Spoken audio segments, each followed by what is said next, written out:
Jason? You guys good? All right, I'll read the legal notice of public hearing. The Common Council of the City of Olean, New York has scheduled a public hearing for Tuesday, August 25th, 2026, at 6 p.m. in the council chambers of the Olean Municipal Building. The purpose of this hearing is to receive public input on proposed resolution number 99-26 to amend the City of Olean Charter Section 3.002 to require confirmation by the Common Council of the mayoral appointment of the Administrative Secretary to the Common Council and City Attorney. For more information or for a copy of the proposed legislation, please contact the Common Council office at 716-376-5635 or visit www.cityofolean.org. In the future? .gov. Thanks, Jason. Okay, so is there anybody that wishes to speak on the confirmation or the resolution 99-26?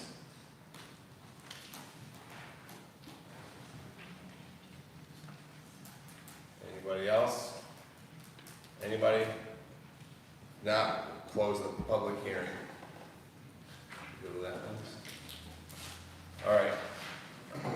I will call to order the committee of the whole for Tuesday, August 25th, 2026. Let the record show that all members are present. On the agenda is curb cut appeal for MyStar Inc. at 316 West State Street. Jim, do you want to talk on that application first? Oh, I can explain it. We did receive an application for a curb cut at that address, and I reviewed it, and looking at the area around it. The general character of that area is that there are not curb cuts to the front of the buildings. There are a couple of exceptions in that business district, but it's not typical of that area. And on top of that, we have, hopefully, coming down the pike very soon, we will be starting design on the West State Street renovation project that we got the big grant for.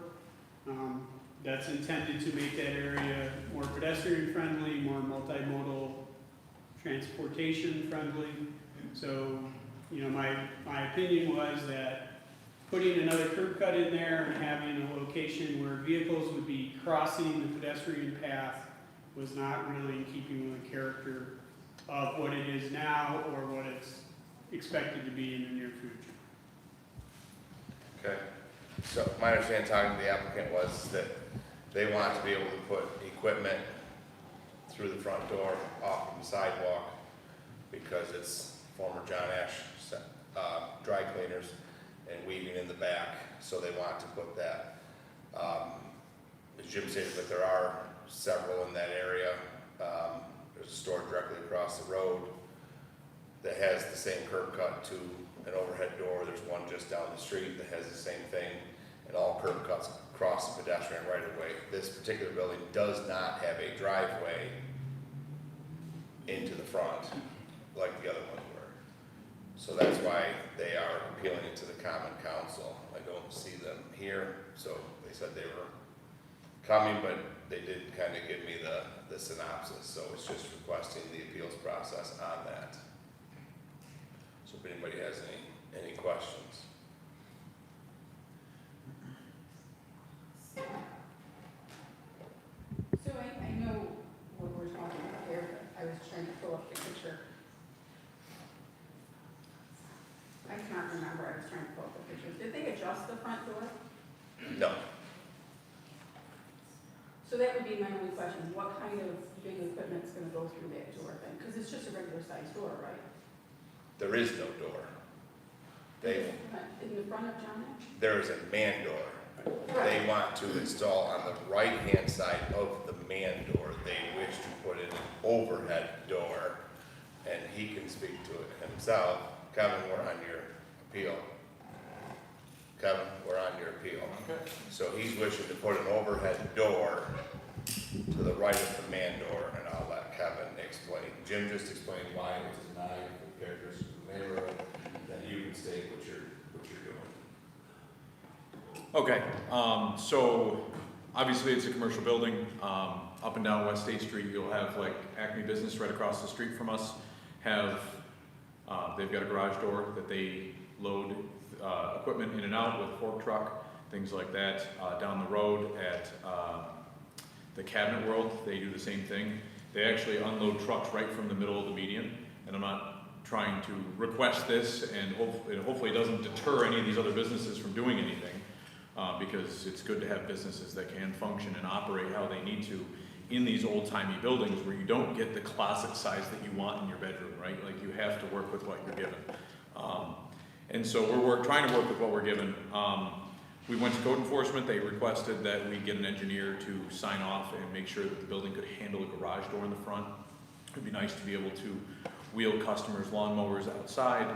It'd be nice to be able to have them get their piece of equipment loaded up on their vehicle and then pull off from the curb instead of having to drive around, try to find the little nook alleyway behind Tito's, load up their vehicles from there. So from time to time we may have a piece of equipment pulling out of there, but obviously we take any precautions like any other business, trying not to get sued or trying not to injure anybody.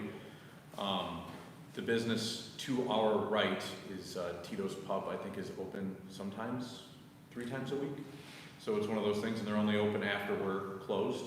I understand that it is one of the busiest streets in the county, but at the same time, as long as kids aren't riding their bikes down the side, their e-scooters down the sidewalk at 40 miles an hour, there should be no reason why somebody would get injured.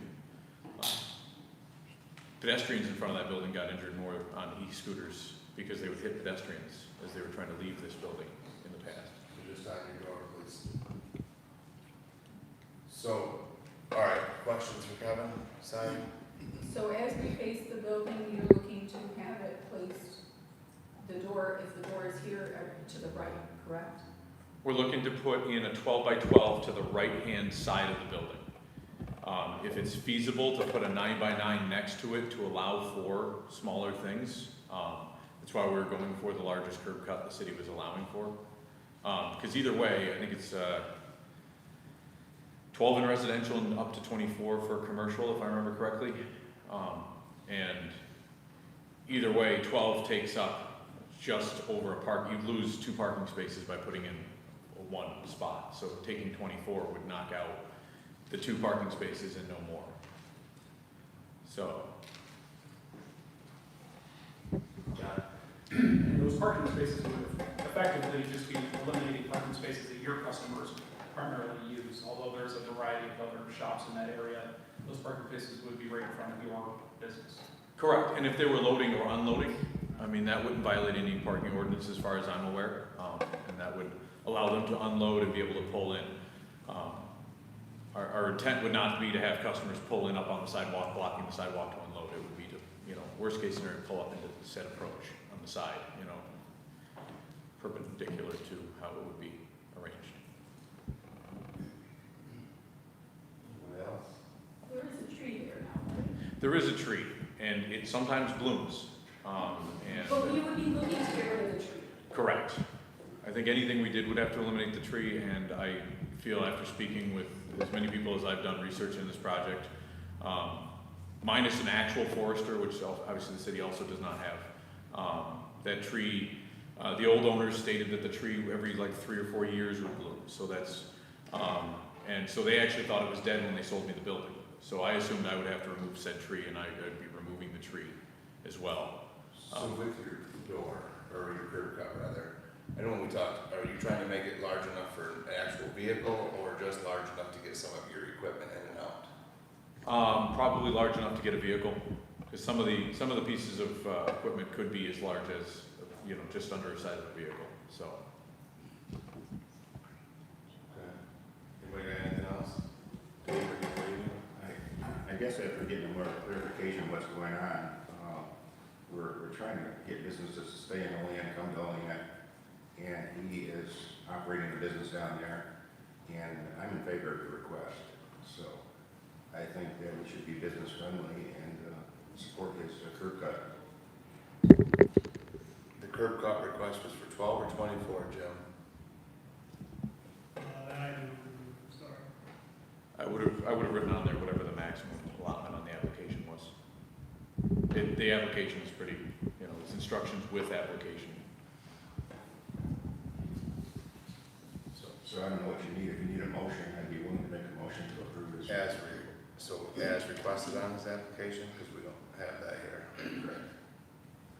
From what he explained, it sounds reasonable. Is there a second? Second. Second by Alderman Curie. Mike, does this take a voice vote or just a roll call or just a regular vote? I don't know, in an abundance of caution, let's do a roll call. I hate to interrupt you, Council President, but there was a lot of cloudy area in this application, whether I'd also have to come back to the Common Council for the removal of said tree. So I don't That'd be know, a different permit process. it would be a different permit process, okay. There, you would have to do the tree permit application, that's a separate one, just like the resident then have to do a driveway permit on their side. So right now, the only thing you're appealing to us is literally just your curb cut application. Sounds good.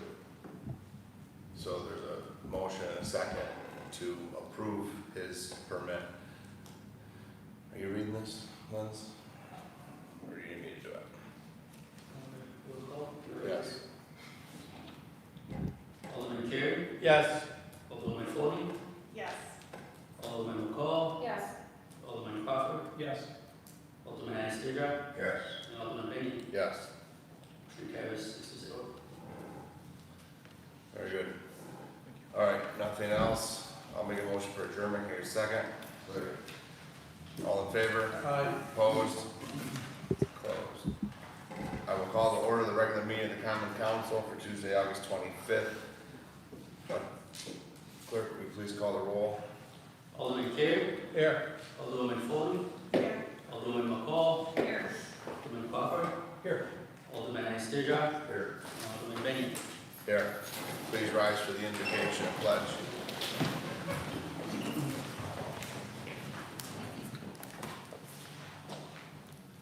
Dear Lord, we are meeting tonight to conduct matters of business.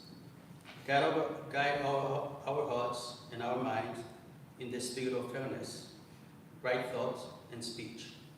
And pour your supreme wisdom upon our activities so our affair may reach a successful conclusion. Thank you for your source of guidance tonight. Amen. To the flag of the United States of America, and to the republic for which it stands, one nation, under God, indivisible, with liberty and justice for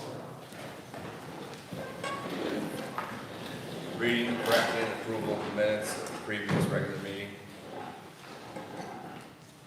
The regular meeting of the Olean Common Council was held on Tuesday, August 11th, 2026, at 6 p.m. Present, Alderman Benyon, Carey, McCall, Forney, Crawford, and Anastasia.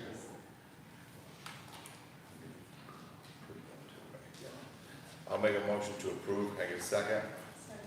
Seconded by Alderman Forney. All in favor? Aye. Opposed? Carried. Committee reports and unfinished council business. Report from Public Safety Committee on PL 103-26. Committee recommends approval.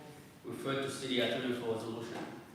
Report from City Operations Committee on PL 107-26. Committee recommends approval. Refer to City Attorney for resolution. Report from City Operations Committee on PL 108-26. Committee recommends approval. Refer to City Attorney for resolution. Report from Committee of the Whole on PL 109-26. Committee recommends approval. Refer to City Attorney for resolution. Report from City Operations Committee on PL 110-26. Committee recommends approval. Refer to City Attorney for resolution. Communications from the mayor. We have a proclamation for Women's Equality Day, whereas August 26th marks the anniversary of the 1920 ratification of the 19th Amendment to the United States Constitution, which guaranteed women the right to vote after a decades-long courageous struggle by suffragists.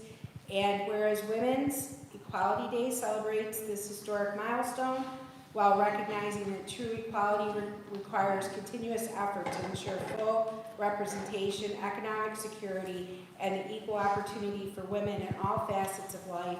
And whereas the leadership, innovation, and perseverance of women continue to shape our history, strengthen our economy, and enrich the civic fabric of our community, now therefore I, Amy B. Sherburne, Mayor of the City of Olean, do hereby proclaim August 26, 2026 as Women's Equality Day. I call upon all residents to celebrate the achievements of women past and present, honor the legacy of suffrage movement, and recommit to breaking down barriers so that every individual has the opportunity to reach their full potential. Thank you. Thanks. Miscellaneous communications, We have none. city official reports, We have none. proposed legislation referrals. PL 103-26 by Mayor Sherburne, referred to City Attorney for resolution. PL 107-26 by Mayor Sherburne, referred to City Attorney for resolution. PL 108-26 by Mayor Sherburne, referred to City Attorney for resolution. PL 109-26 by Mayor Sherburne, referred to City Attorney for resolution. PL 110-26 by Mayor Sherburne, referred to City Attorney for resolution. PL 111-26 by Mayor Sherburne, referred to strategy plan by Council President. PL 113-26 by Mayor Sherburne, referred to City Attorney for resolution by Council President. PL 115-26 by Mayor Sherburne, referred to City Attorney for resolution by Council President. PL 117-26 by Mayor Sherburne, referred to Finance Committee by Council President. PL 118-26 by Mayor Sherburne, referred to Finance Committee by Council President. Finance and bills, The auditor has processed bills and claims against the City of Olean as per list submitted to each alderman and recommends payment thereof. Whereas the auditor has presented to the Common Council bills and claims against the City of Olean totaling $712,688.97 for the budget and recommends payment thereof. Now, therefore, be it resolved that the same be and or hereby audited and allowed, and the auditor is authorized and directed to issue warrants for the payments thereof at the amount set opposite each respective line. Unanimous consensus for this one. okay. Need a motion? Sponsored by Alderman McCall, I'll second. All in favor? Opposed? Carried. Prior to public comment, is there any alder person that wishes to give a statement? Sorry, John. Oh, why don't you correct me, Lens? That's why you're here. We're switching tags again. Okay. Alderman Carey, Thanks, John. Yes.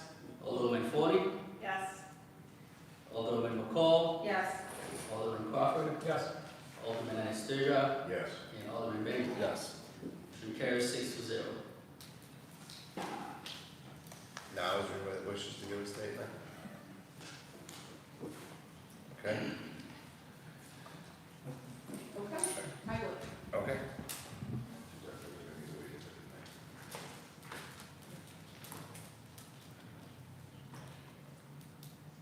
So a couple of things. We're going to vote a little bit later, or we're at least going to address the proposal for addressing camping, sleeping, and encampments on public property in the city of Olean. So when we talk about that, we're really talking about people, and we're talking about homeless individuals. And when we talk about homeless individuals, we can talk about individuals that are sheltered or unsheltered, but basically unhoused individuals. As Alderman Crawford had said 2 weeks ago, it's a systemic problem.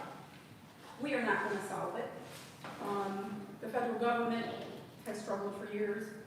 We have a county meeting that occurs with, for a housing meeting on a regular basis. We had a homeless task force that was comprised of all the players that really, and the agencies that needed to be at the table. we didn't solve homelessness either. And nor do we plan to. Well, we would like to plan to, but it's just not going to happen. And part of that is because of things like lack of safe, affordable housing. So I read the social media comments, and people think that we have this plethora of housing. The reality is that we don't. Each one of us knows or has been to places that no one should live in. And we know that people do live in that, and that is the best they can do at the moment. Probably most of you would be surprised to know how much a single individual who receives safety net assistance from DSS received. $179 for shelter. So I encourage you all to go find an apartment for $179, right? Now, it can go up a little bit more if a few things happen, but that shelter allowance, I don't think it went up in the 28 years I worked in addiction services. Complicated by the fact that the federal government has decided to stop a program of Housing First, which worked very well. What it meant is that people did not have to wait to get abstinent or have their mental health issues before they were provided housing, because people who have mental health issues and substance abuse issues, it's hard for them to get a job or stop using when they don't know if their meal is or where they're going to stay. So kudos to the federal government for stopping that. There are safety issues, and I do agree, with the mayor in that if there are safety issues, if there's destruction of property, if there's leaving garbage, then those things need to be addressed. And in fact, she put in section 25-7, immediate removal, where there's fire hazard, flood danger, block or emergency access, criminal or illegal behavior, hazardous waste, violence or public health emergency, occupation or occupational transportation infrastructure, or significant environmental damage. I absolutely agree with that. The issue is we're going to then penalize. We can say that we're not penalizing or criminalizing homelessness, but if we're going to charge somebody $50 and then build it up, then indeed that is what we're doing. And so we're taking people who already don't have those resources, and we're going to penalize them. And what's going to happen? Do they show up for court? Don't they? If they don't, do they get a warrant? If they get a warrant, now we're going to what? Send them to our county jails, which then becomes just another issue. Two of the business owners, when I went down this week to talk to them, indicated that, they had had feces in their doorway. Clearly, we cannot have that go on, right? It is a safety issue. It is unhealthy, all of those things. Where do people who are unhoused use the bathroom? Right? It was a unilateral decision to close the bathrooms at Lincoln Park and to put chains around, which I've received numerous complaints about, the pavilion. That indeed was in part for the farmer's market, but that's not the only reason that that was put in place. And that is actually the citizen space, right? There are things that we can do that will address this versus being reactionary. And I have to say, to my part, I apologize for voting for this last week because I too was caught up in we need to do something now. Residents are asking for it, so I voted for it. And in retrospect, I think that it's a reactionary versus a planful approach. I was in Batavia recently, and it reminds me of how people become homeless. I was up there with someone looking for an individual who had some cognitive issues. I went through all the parks. Guess what? All their bathrooms were open. Some of them had needle exchanges. And yes, they did have signs that said camera surveillance is there, right? But they were open. And when we were looking, because this individual had been missing for a few days, and we went to the sheriff's department, and they told us where the homeless were, and one of them was literally right behind the fire department in Batavia, and the sheriff and everybody knew where they were. I think it's a challenge that the park that's literally across the street from the police department is the one that we don't feel that we can manage, right? I mean, literally we look out the door and we see it. We took out the tampon and pad receptacles out of concerns that there were needles. Well, instead of doing that, why not put up a needle box and leave the others so people can get rid of their tampons and their pads, etc. I think that we need to have, I know that the community is concerned about the safety of our community and the number of homeless individuals we have here. We need to do something. I just don't think that we're going to go ahead and we're going to fine them. They don't have the money, so what are they going to do when they go to court, right? What is the plan and how are we going to enforce something when people don't have it?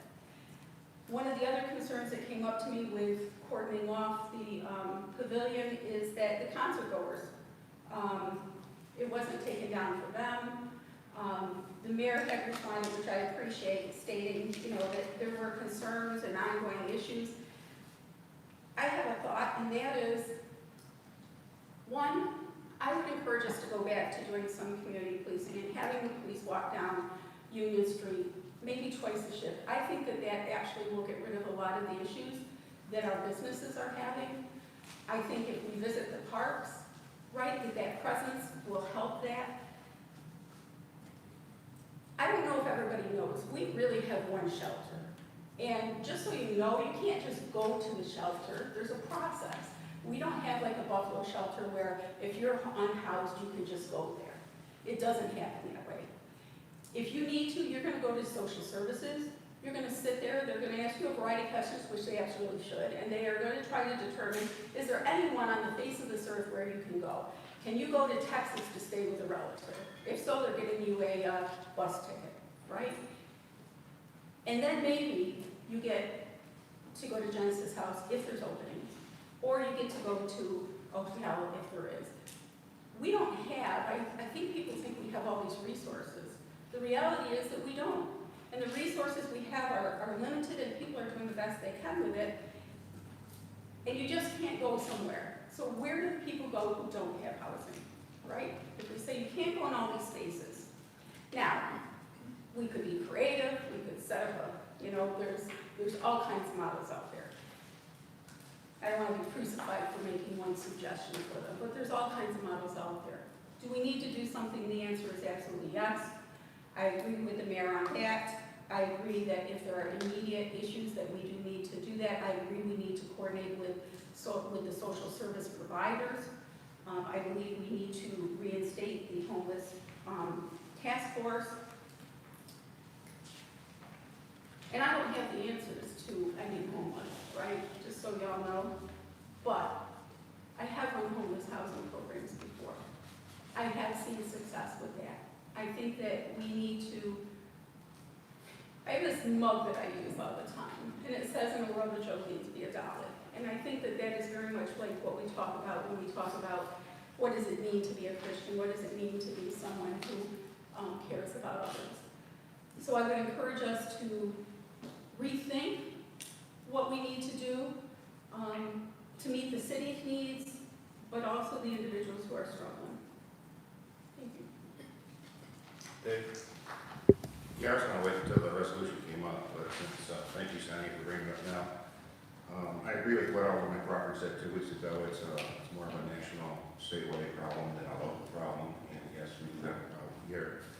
But a constituent of mine sent me a copy of a letter to the editor that was in the newspaper, I guess, not too long ago. I didn't see it, but it was written by, I hope I don't screw up this guy's name, Melissa Wyworski, who is the director from the Genesis House. And it says in this letter, it says that the Genesis House began in 1995, and we have helped individuals and families experiencing homelessness by operating 2 shelters in Olean. These programs have been incredibly important for people who are able to work within a traditional shelter system. Then it goes on to say, for the past 3 years, the Genesis House has served as the county's Cold Blue Hub. Through that work, we have gotten to know many of the people experiencing chronic homelessness in our community. We have learned that their circumstances and needs are very different from those of someone experiencing at one time substantial period of homelessness. Then continuing down a few paragraphs, it says, during the first 6 months of the program, the Genesis House outreach documented 247 outreach encounters, 61 individuals experiencing homelessness or housing instability, 10 permanent housing placements, 11 successful connections to inpatient treatment, 38 mental health interventions, 44 substance use interventions, and 5 domestic violence safety relocations. And it was a long letter, but that was the highlights of it. So I agree with Sonia. I think the task force should be reinvented, recreated. I think the Genesis House, since they, according to this letter, should be asked to participate in it and help the community. I think we should reach out to the governor's office. I'm sure there's people in the governor's office that deal with this type of situations.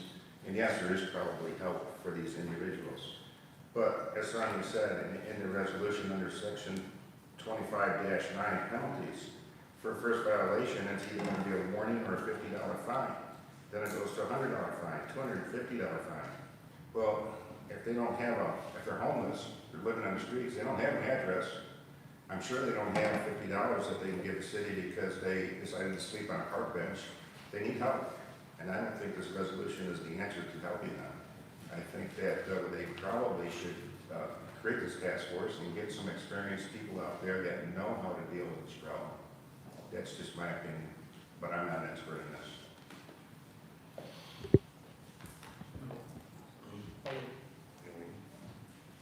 Anyone else? Clerk, please read the public comment statement.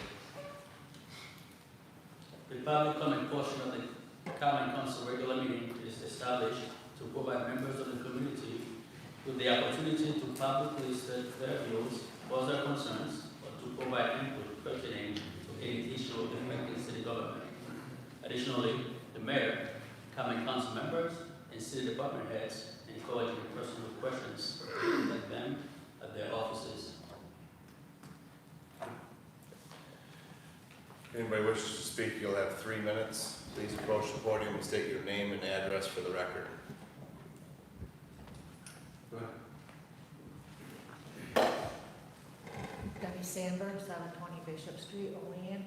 I just have a thing to throw out. Maybe, couldn't we build, you say for the homeless shelters and stuff, couldn't we build maybe something on the outskirts of town or city or something, or a piece of property where you could just build like a big barn or something like that? I mean, I know it sounds crazy, but a place to at least where they could go to get them out of the parks and off the streets and all that, like they know they would have a place to go to.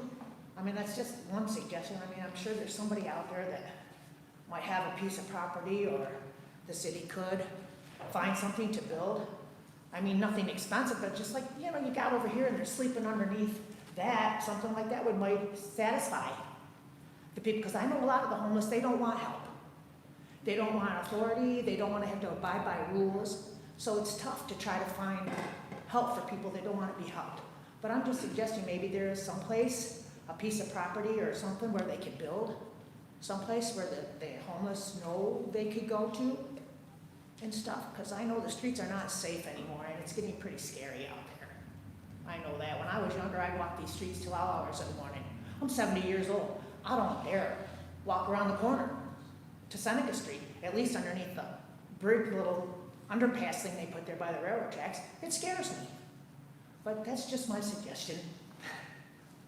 Thank you. Anybody else? I'm coming up. Hell, no, I'm coming up. My name's Robert Kennedy. I still live in Seneca Avenue.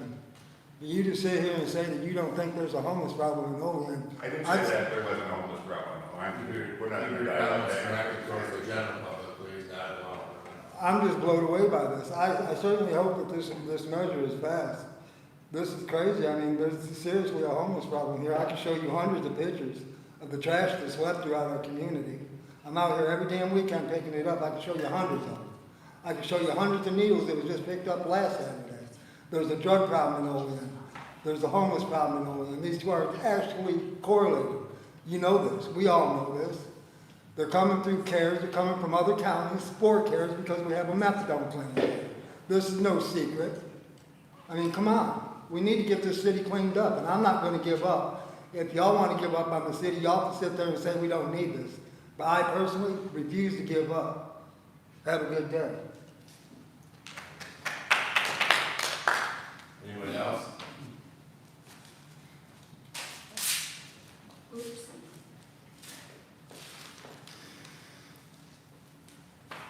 Terry Chapman, South Fifth Street. I have several things. Of course, hot topic is the homeless. The nonprofit folks, we have the clinics here. They help them. We have Weston Mills Manor where they come for assistance. Not all of them are successful, and they go back to their bad habits. And I believe that's where our homeless are coming from. And our nonprofits are not accountable, and we Olean residents are suffering because of it. And personally, the Olean residents shouldn't be accountable for the nonprofits not being successful with their programs, because they do not take their individuals back where they came from. There was a topic that came up from 2 weeks ago about the property owners that are not residents here. There is, it is possible. New York City has started that program, and I made copies for you. I didn't make copies, but went to the library, and so you can get ideas how to go about charging that not people who don't live in Olean and own property, how to go about charging them. So us people that do live in Olean, and so you can raise prices and you can charge them a fee since they don't live here. The other thing is the mayor tried about going after the nonprofit, and they say it's not legal to do that. Well, actually, there is a way, and it's called the pilot. So here's a copy, so you can try to go after them going through the pilot program. You're out of time if you want to just wrap up. Okay. You need a few more seconds to finish up, you're good. And Allegheny also went and made going after people that didn't take care of their properties and charged them fees of not keeping up their properties. We deserve better, us property owners, so please help us. Thank you. Anybody else? She's gonna go up first here on the left, ma'am. Sorry, then you can go. That's okay. My name is Penny Calhoun, and I live at 308 East Riverside Drive in Olean. You're talking about the homeless task force. I know with CARES that most of the counselors up there are clean addicts, so they take care of them. I think when you're thinking about doing a task force, that you should reach out to people that have been homeless before, that can understand the way the homeless live and understand how they deal with life, and put people on your task force that have actually lived it. That's it. Thank you.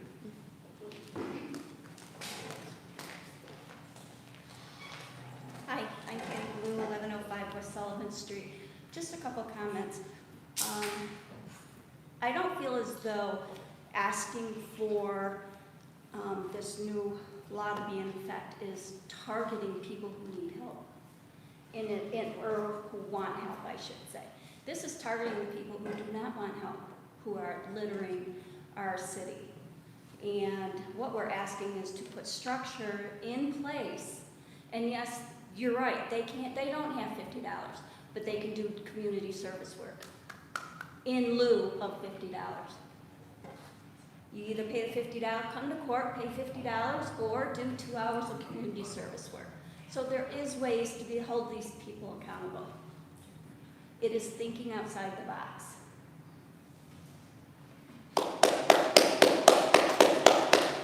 Anybody else? No comment from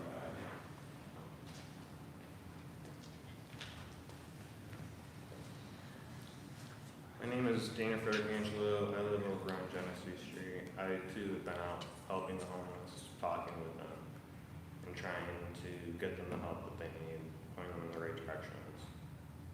Some of them I do see don't want help. Some of them are suffering from mental illness and also don't know where to start getting help. I would like there to be a way to determine whether or not, like the rest of us, want them to get help or whether or not they don't want help. I also think that it is reasonable to put in something about community service instead of the $50. Other than that, I think that what Mrs. McCall said was very spot on.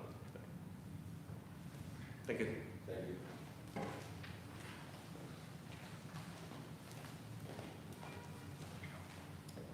Hi, my name is Melissa Jaworski, and I'm the Executive Director of the Genesis House. Thanks for allowing me to speak. Thank you for reading portion of my letter. Nice to see you again. I also want the parks and the public spaces clean and safe for everyone. Trust me when I say that I wish we could solve homelessness so that I could go sit on a beach somewhere and be retired. The way to go about that is to engage people in supportive resources and housing. If you move people out of their encampments, ticket them, or send them to jail, the result is that they are still homeless. You've created additional barriers, but that person remains homeless. After their 2 weeks in jail, after they pay their fine or do their community service, they're still homeless. If the resolution you're voting on tonight solved all those problems, that would be great. Does the resolution solve the problem of where to store a person's personal belongings by establishing some place where people who are homeless can store those belongings? Will the ordinance open up the door to single-room occupancy housing, which is a more affordable option for many people, but was outlawed within the city of Olean? Will the ordinance provide tools and infrastructure so that people who are unsheltered are able to clean up their own trash, including sharps containers, instead of us cleaning up encampments and throwing people's belongings away? Does the ordinance encourage the creation of low-barrier, permanent supportive housing in which people can live while working on their goals, including mental health and substance use treatment? Will this ordinance provide a year-round drop-in shelter that people can access even if they are sanctioned by the Department of Social Services, or if the other shelter beds in the county are full? Also, all the shelter beds in the county are full. I can tell you that, all of them, probably twice over. Please consider what the practical application and enforcement of this ordinance will accomplish before you vote on it. Thank you.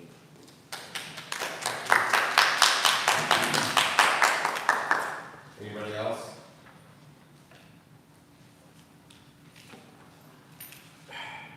I wasn't going to speak tonight. I was going to just sit politely over there. But listening to a bunch of this, it is a systemic problem in our society. And I hate using that word because it's so overused.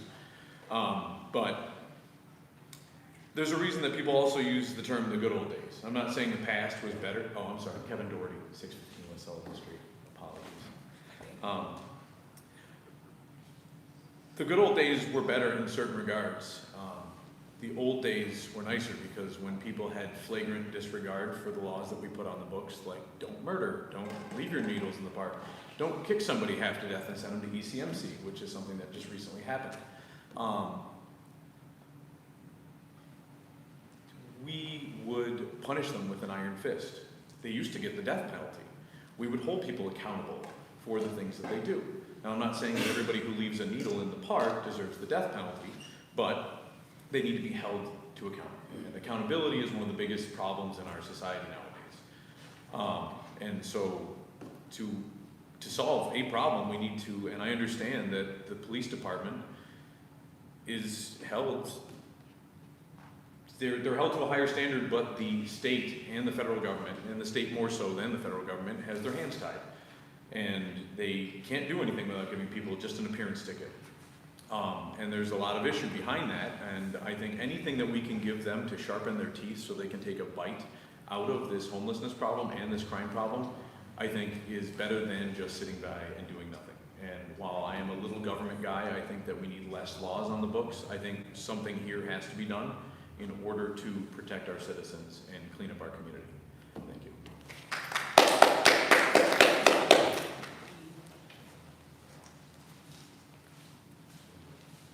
Hello, I'm Linda Longo, 1339 Windfall in Olean. So I wasn't planning on speaking at all, but it just kind of dawned on me that you're talking about creating task force and doing things for the current situation. But being in Olean City Schools for countless years, what I'll say to you is the ability for a community to blend together, to work on the current situations and with our school system and then with our community. Wouldn't it be great if the school district was on your task force? And wouldn't it be great if your meetings were not on Olean City School Board meeting nights, or their meetings weren't on your night? Because right now, Olean City Schools, I believe, is having a board meeting. And the idea would be that they could hear this, they could hear the voice of the community that maybe wouldn't speak at a board meeting, and maybe you would hear things from board meeting people that you wouldn't necessarily hear. And you're a major group, and the Olean City School District's leadership is also a major group. And if you can't solve systemic homelessness and the current things, what about building our families? What about creating a common bond between two of the most important things, our politics and our education? So could we not look at that as a way to start somewhere? Because they do have services just like the community. There's school counselors, there's psychologists, there's teachers who know who's not eating. You know, they're very well aware, and we're all just one step away from being a homeless person. But who can we turn to get that kind of help? Our police agencies, our firefighters, our psychologists, our county bureaus, but also our educators, our teachers, and our school leadership. So I would urge you very strongly to consider meeting with them, looking at the master schedule, because it's always been a Tuesday, and they've always been a Tuesday. So those two audiences could come together if somebody would swap out. So just saying, thank you. Anybody else? Anybody else?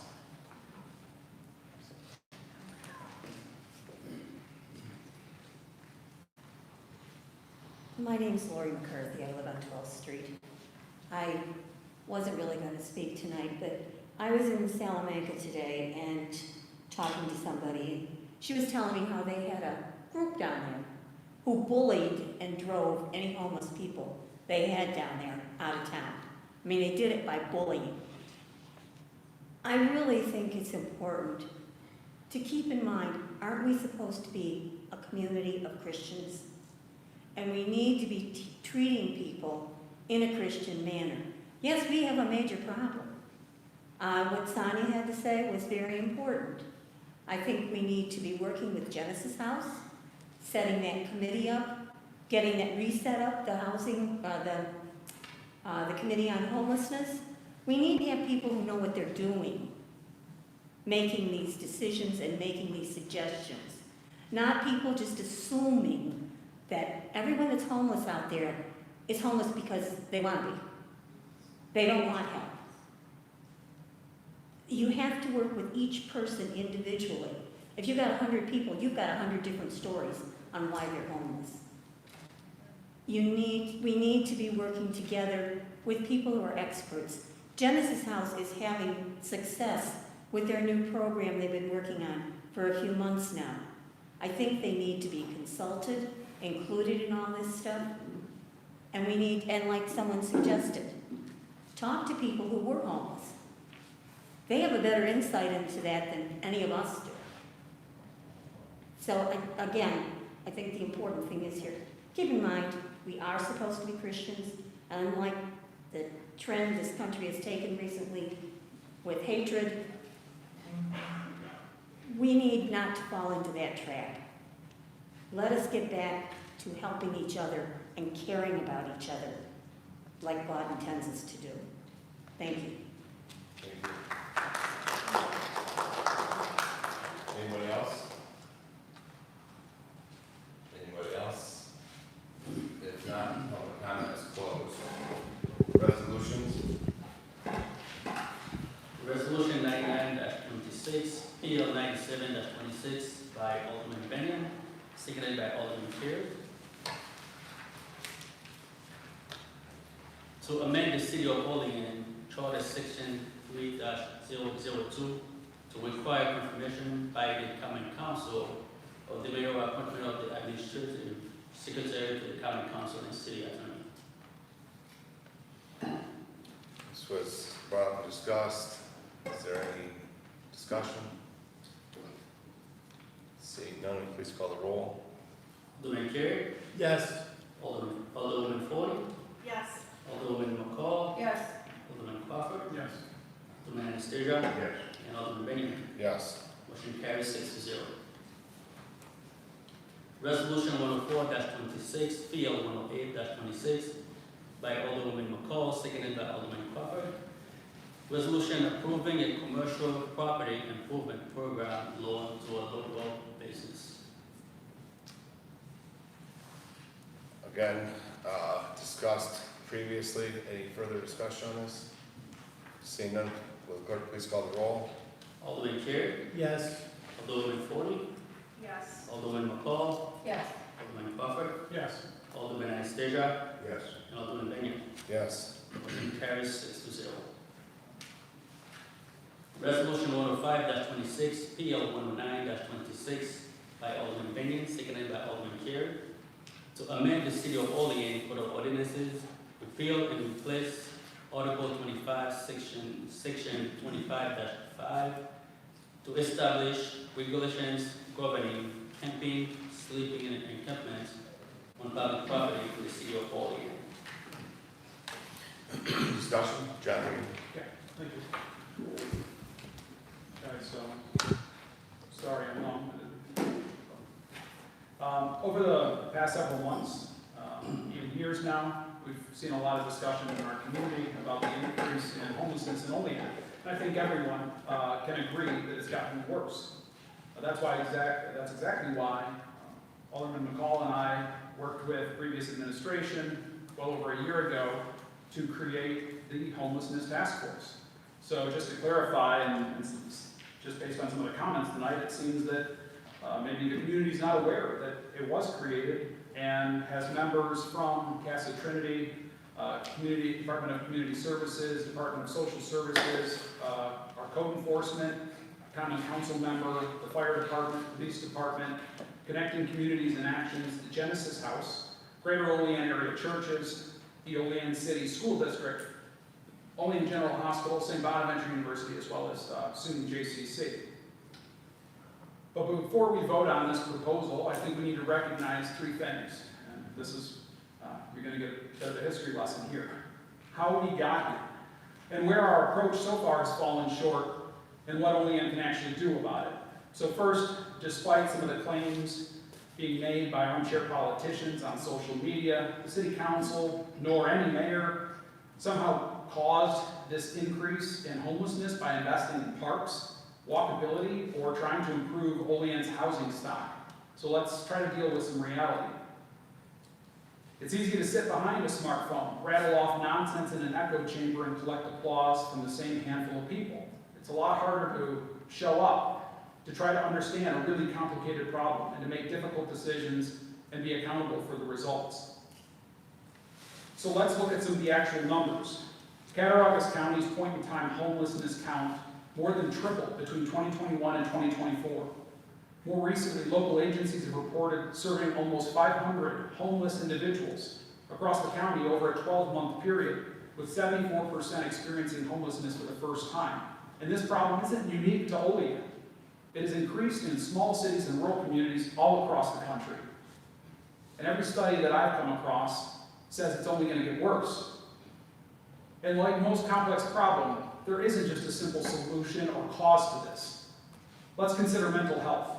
Back in the 50s, there were almost 100,000 people housed in New York State psychiatric institutions. Today, our state-operated psychiatric centers have fewer than 3,600 beds. Even when we include the psychiatric beds of private hospitals, we're looking at about 9,000 across New York State. That's 10% of what used to exist. It's a major shift of our mental health system. We saw it happen in our own backyard with the closing of the Wanda Psychiatric Center back in the 90s. And I'm not suggesting that anyone should romanticize the old state hospital system. But as New York moved toward community-based treatment, because it was A, more humane and less expensive, it did so without, in my opinion, creating sufficient, sustainable community capacity to replace what's disappeared. Cat County itself has identified, again and again, shortages of psychiatric beds and behavioral health professionals in our community. Olean General Hospital only has like 10 to 15 beds that are available for short-term mental health use. Add that to the opioid and fentanyl epidemic, increasing housing costs, declining availability of inexpensive rental housing, and the expiration of pandemic-era rental assistance that temporarily helped keep vulnerable people housed. Remember the billions of dollars that was doled out on rental assistance? Well, that money started running dry in 2024, and people started losing their housing. Those are forces that's developed over decades under Republicans and Democratic administrations alike. The city government didn't create the opioid epidemic, didn't close psychiatric hospitals, doesn't control Medicaid or receive mental health funding. Yet here we are. Neither the council nor the mayor can simply force someone suffering from addiction or mental illness to take their medication or enter treatment. We didn't create these conditions, but we absolutely have a responsibility for how we respond to them. And I think that's where we need to acknowledge our own shortcomings. The council and the previous administration recognized the problem existed and established the Homelessness Task Force. We brought together all the agencies I listed together. It was the right idea, but the conversations never developed into a comprehensive, measurable plan. I kept calling it, we want a playbook. And now, 8 months into the new administration, to our knowledge, the mayor has not met with or meaningfully utilized that task force in any way. That makes me particularly concerned about moving toward greater criminalization of homelessness. And let's be honest, that's part of what these measures represent. Before we've developed an actual comprehensive strategy with the very people who best understand this problem. Now, I want to be clear, I support enforcing our laws. Like Sonia said, I despise and hate seeing the buildup of garbage and needles scattered about. I don't want my kids going across that stuff or anyone else's. Our parks belong to everyone. Illegal drug use, threatening behavior, vandalism, unlawful conduct shouldn't be tolerated by somebody who has a home, let alone somebody who doesn't. Equality. But we should also recognize that not every homeless person engages in those behaviors. Sometimes it's just a teenager who was kicked out of her house because she got pregnant and could be then ticketed while waiting for the shelter to open up across the street. That's why I keep coming back to one principle. Enforcement can be part of the plan. It cannot be the plan. Writing a ticket to someone who has no money doesn't create housing, and you can't get blood from a stone. Arresting someone and releasing them doesn't treat schizophrenia or addiction. Right? Moving someone out of Lincoln Park's pavilion doesn't eliminate homelessness. It just moves them somewhere else. And that's not a sustainable strategy. So what do? First, reconvene the Homelessness Task Force immediately. But this time, let's give it a specific mission. Let's give it some deadlines and some measurable goals. Other communities have successfully reduced chronic homelessness by having local government be the focal point and lead the charge among the other agencies, rather than allowing everyone to operate in individual silos. I could give you examples of communities around America that have achieved functional zero chronic homelessness by establishing a 45 or 60-day initiative whereby from first contact to actually getting someone off the streets and placed into housing. Second, Cattaraugus County needs to be at the center of this effort. The county administers millions of dollars in state and federal resources for social services, mental health, addiction, and housing. Olean can't solve a regional problem using city property taxes and our police officers. We get $0 for this very problem. If Olean is carrying a disproportionate share of the visible problem, then we should be asking our county government what resources they can bring to the table. And residents concerned about this homelessness should be equally calling their county legislators, as readily as their mayor or their alderman. Third, create confidential, legally compliant, by-name list of chronically homeless individuals and highest utilizers. Right? If it's the same 10 to 20 people reportedly interacting with OPD and DSS and the Genesis House, et cetera, that playbook should involve individual specific how to handle and what the needs are for each individual person. Why are they still homeless? What intervention do they need? Who's responsible for making that happen? One person might be they need housing assistance, another might be addiction treatment, et cetera. Different people need different treatments and different interventions. And finally, we need to measure some results. Not tickets written, not how many conversations we had about this problem. We need to measure how many people remain unsheltered, how many enter treatment, how many obtain permanent housing. Ultimately, is homelessness in Olean actually declining? We don't have to choose between compassion and accountability. We can enforce our laws and address mental illness, addiction, and housing instability. Now, this council has repeatedly heard that the new administration deserves a fair opportunity to implement some of its policies. But the voters asked for change, and the council shouldn't consistently stand in its way. While none of the council was involved or approached in developing this particular proposal, the mayor is assuring us that these measures are going to make significant improvement. Obviously, I remain skeptical that enforcement without a larger strategy that I've talked about is going to be able to accomplish that change. But I'm willing to give the administration the opportunity to prove me wrong. So I hope the council considers passing this, and I hope these measures work. But if they don't, let's be clear, the council will not be the excuse. We are trying to give the administration the policy change that it's asking for. Finally, let's be very clear about what success exactly looks like. Success isn't moving someone from Lincoln Park to another neighborhood. Success is reducing homelessness in our community. So again, just like 2 weeks ago, I implore the mayor, please reconvene the homelessness task force. Bring the county as the biggest player with the money and our service providers. In addition, our state and federal representatives to the table.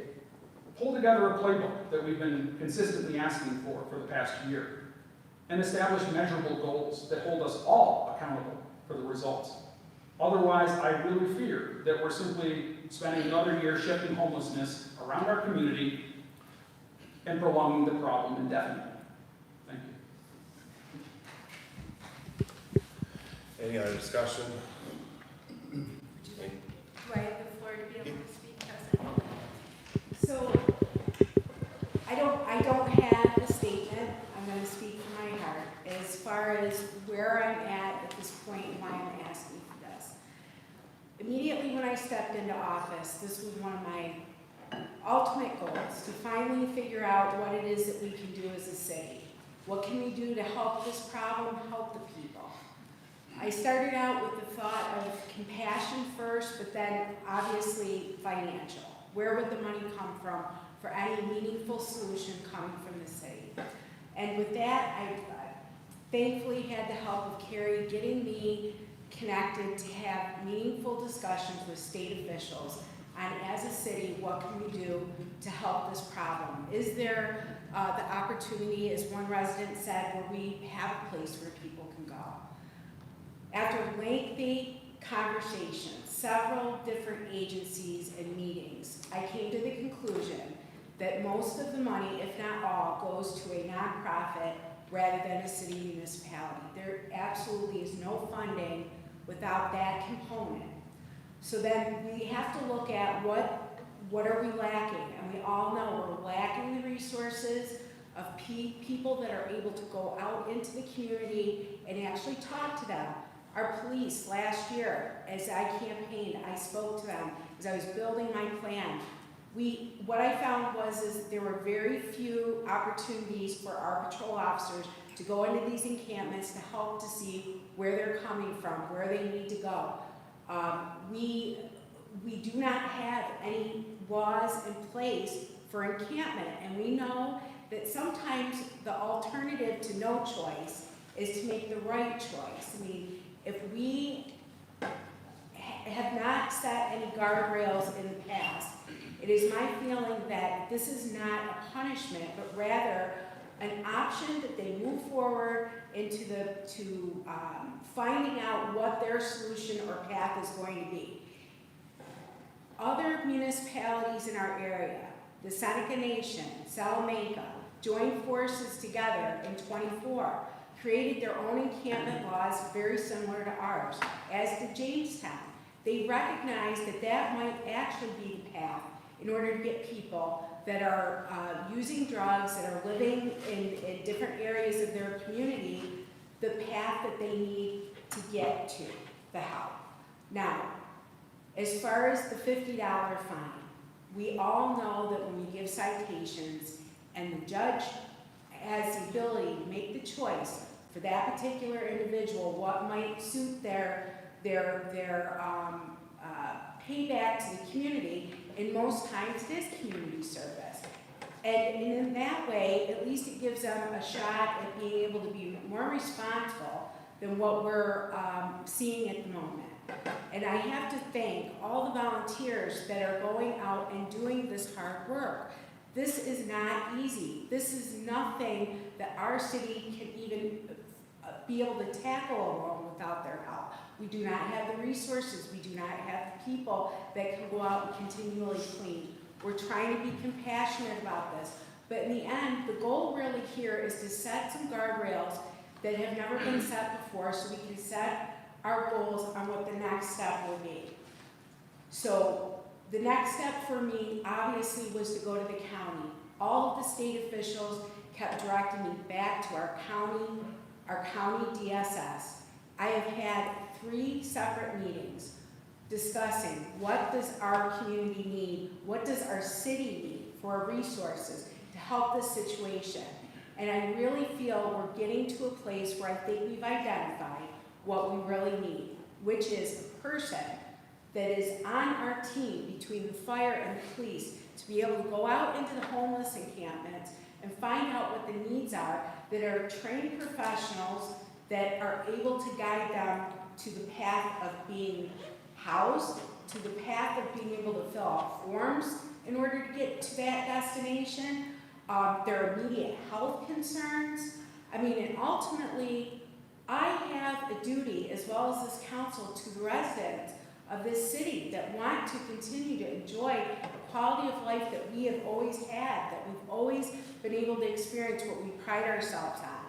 And so as a city, I have to tackle what I can tackle as a mayor, and what is what the top priority of that is, which ultimately will always be the residents.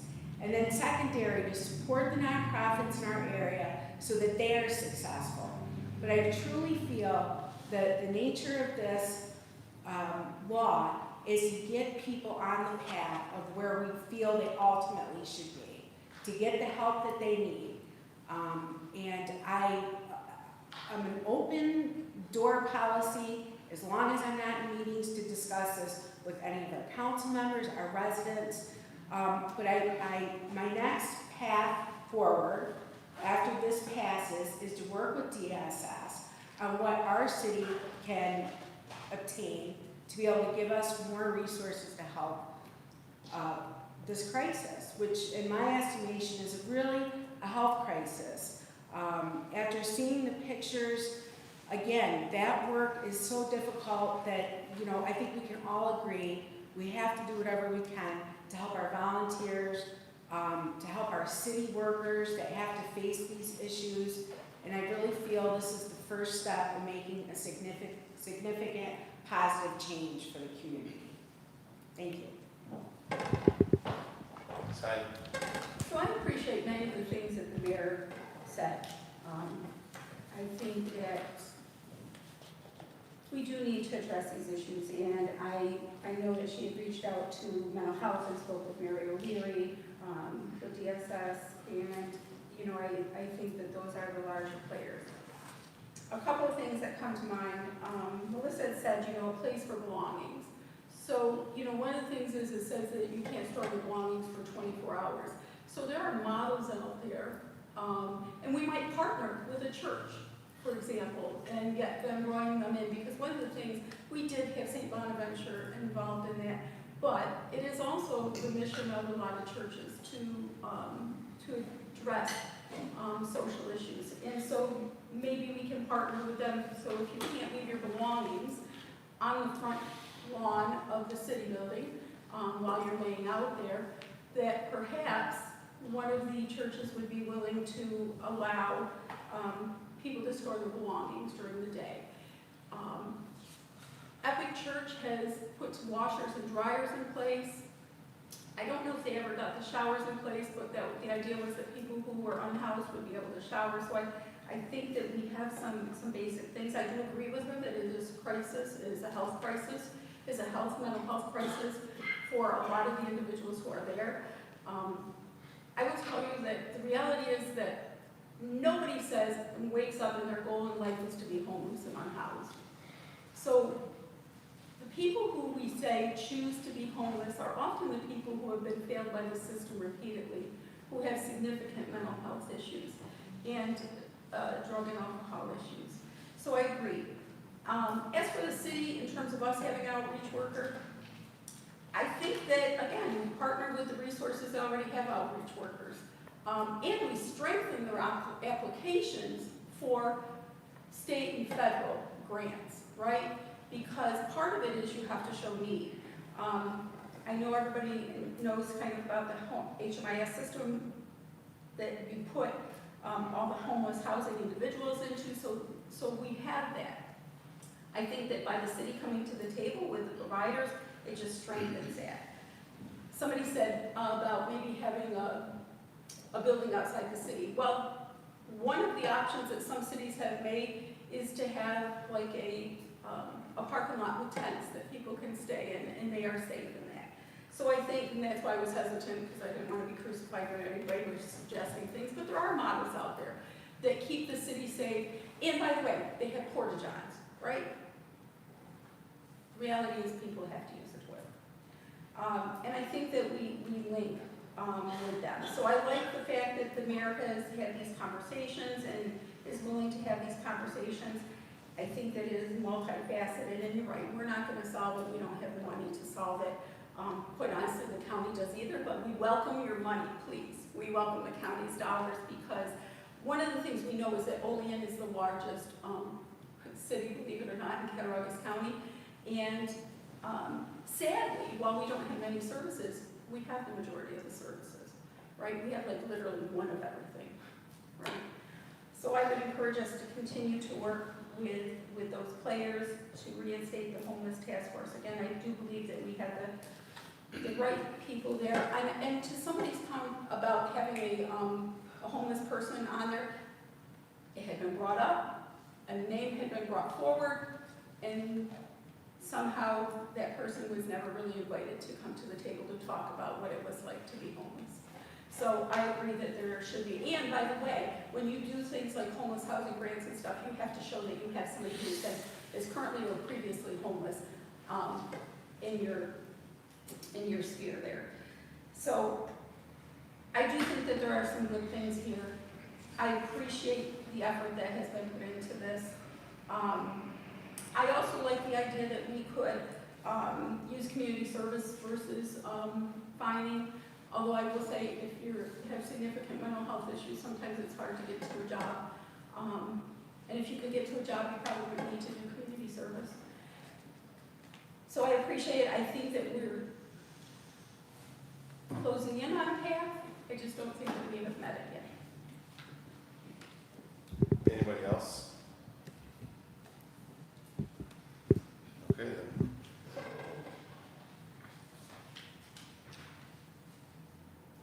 Go ahead. Alderman Carey? Yes. Alderman Forney? No. Alderman McCall? No. Alderman Crawford? Yes. Alderman Anastasia? This is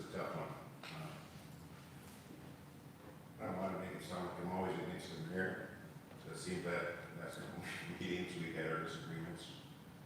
But we can always repeal an ordinance that we create if it doesn't work.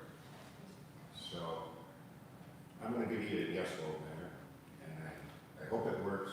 I hope the homeless get the help they need. I'm not an expert in this, so, and I hope you recreate the task force. So I guess my long answer would be yes, I'll support it. And Alderman Benyon.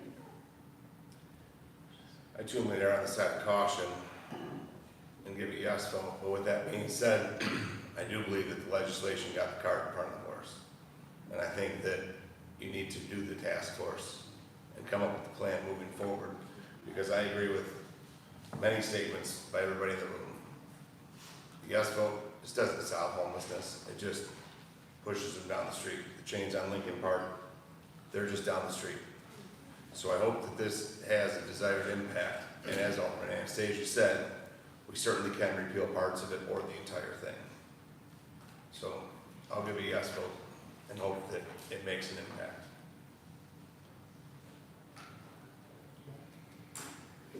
Motion carries 4-2.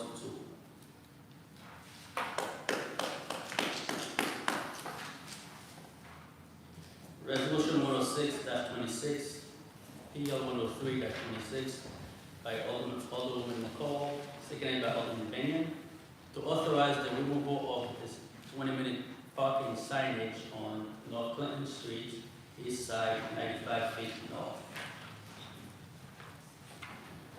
This was discussed by Alderman McCall. Is there any other discussion? Seeing none, clerk, please call the roll. Alderman Carey, Yes. Alderman Foley, Yes. Alderman McCall, Yes. Alderman Crawford, Yes. Alderman Anastasia, Yes. and Alderman Benyon. Yes. Motion carries 6-0. Resolution 107-26, PL 107-26, by Alderman Benyon, seconded by Alderman McCall, to enter into an agreement with engineering firm Lawson Design for sanitary sewer cleaning, televising and grading. This was discussed last meeting. Jim had brought some stuff forward on that, so it's part of the consent order. Is there any other discussion? Seeing none, clerk, please call the roll. Alderman Carey, Yes. Alderman Foley, Yes. Alderman McCall, Yes. Alderman Crawford, Yes. Alderman Anastasia, Yes. and Alderman Benyon. Yes. Motion carries 6-0. Resolution 108-26, PL 110-26, by Alderman Benyon, seconded by Alderman McCall, to enter into an agreement with Paychex HR for services. Allison discussed this last meeting. Is there any other discussion on this? Seeing none, clerk, please call the roll. Alderman Carey, Yes. Alderman Foley, Yes. Alderman McCall, Yes. Alderman Crawford, Yes. Alderman Anastasia, Yes. and Alderman Benyon. Yes. Motion carries 6-0. Seeing nothing else, I'll make a motion for adjournment. Give me a second. Second. All in favor? Aye. Opposed? We're adjourned. Mayor, Yes. before we go here in order, is there anybody that needs to discuss these topics that's only discussing one topic on one agenda? Just trying to streamline so you don't got people sitting here all night. Finance? Sorry.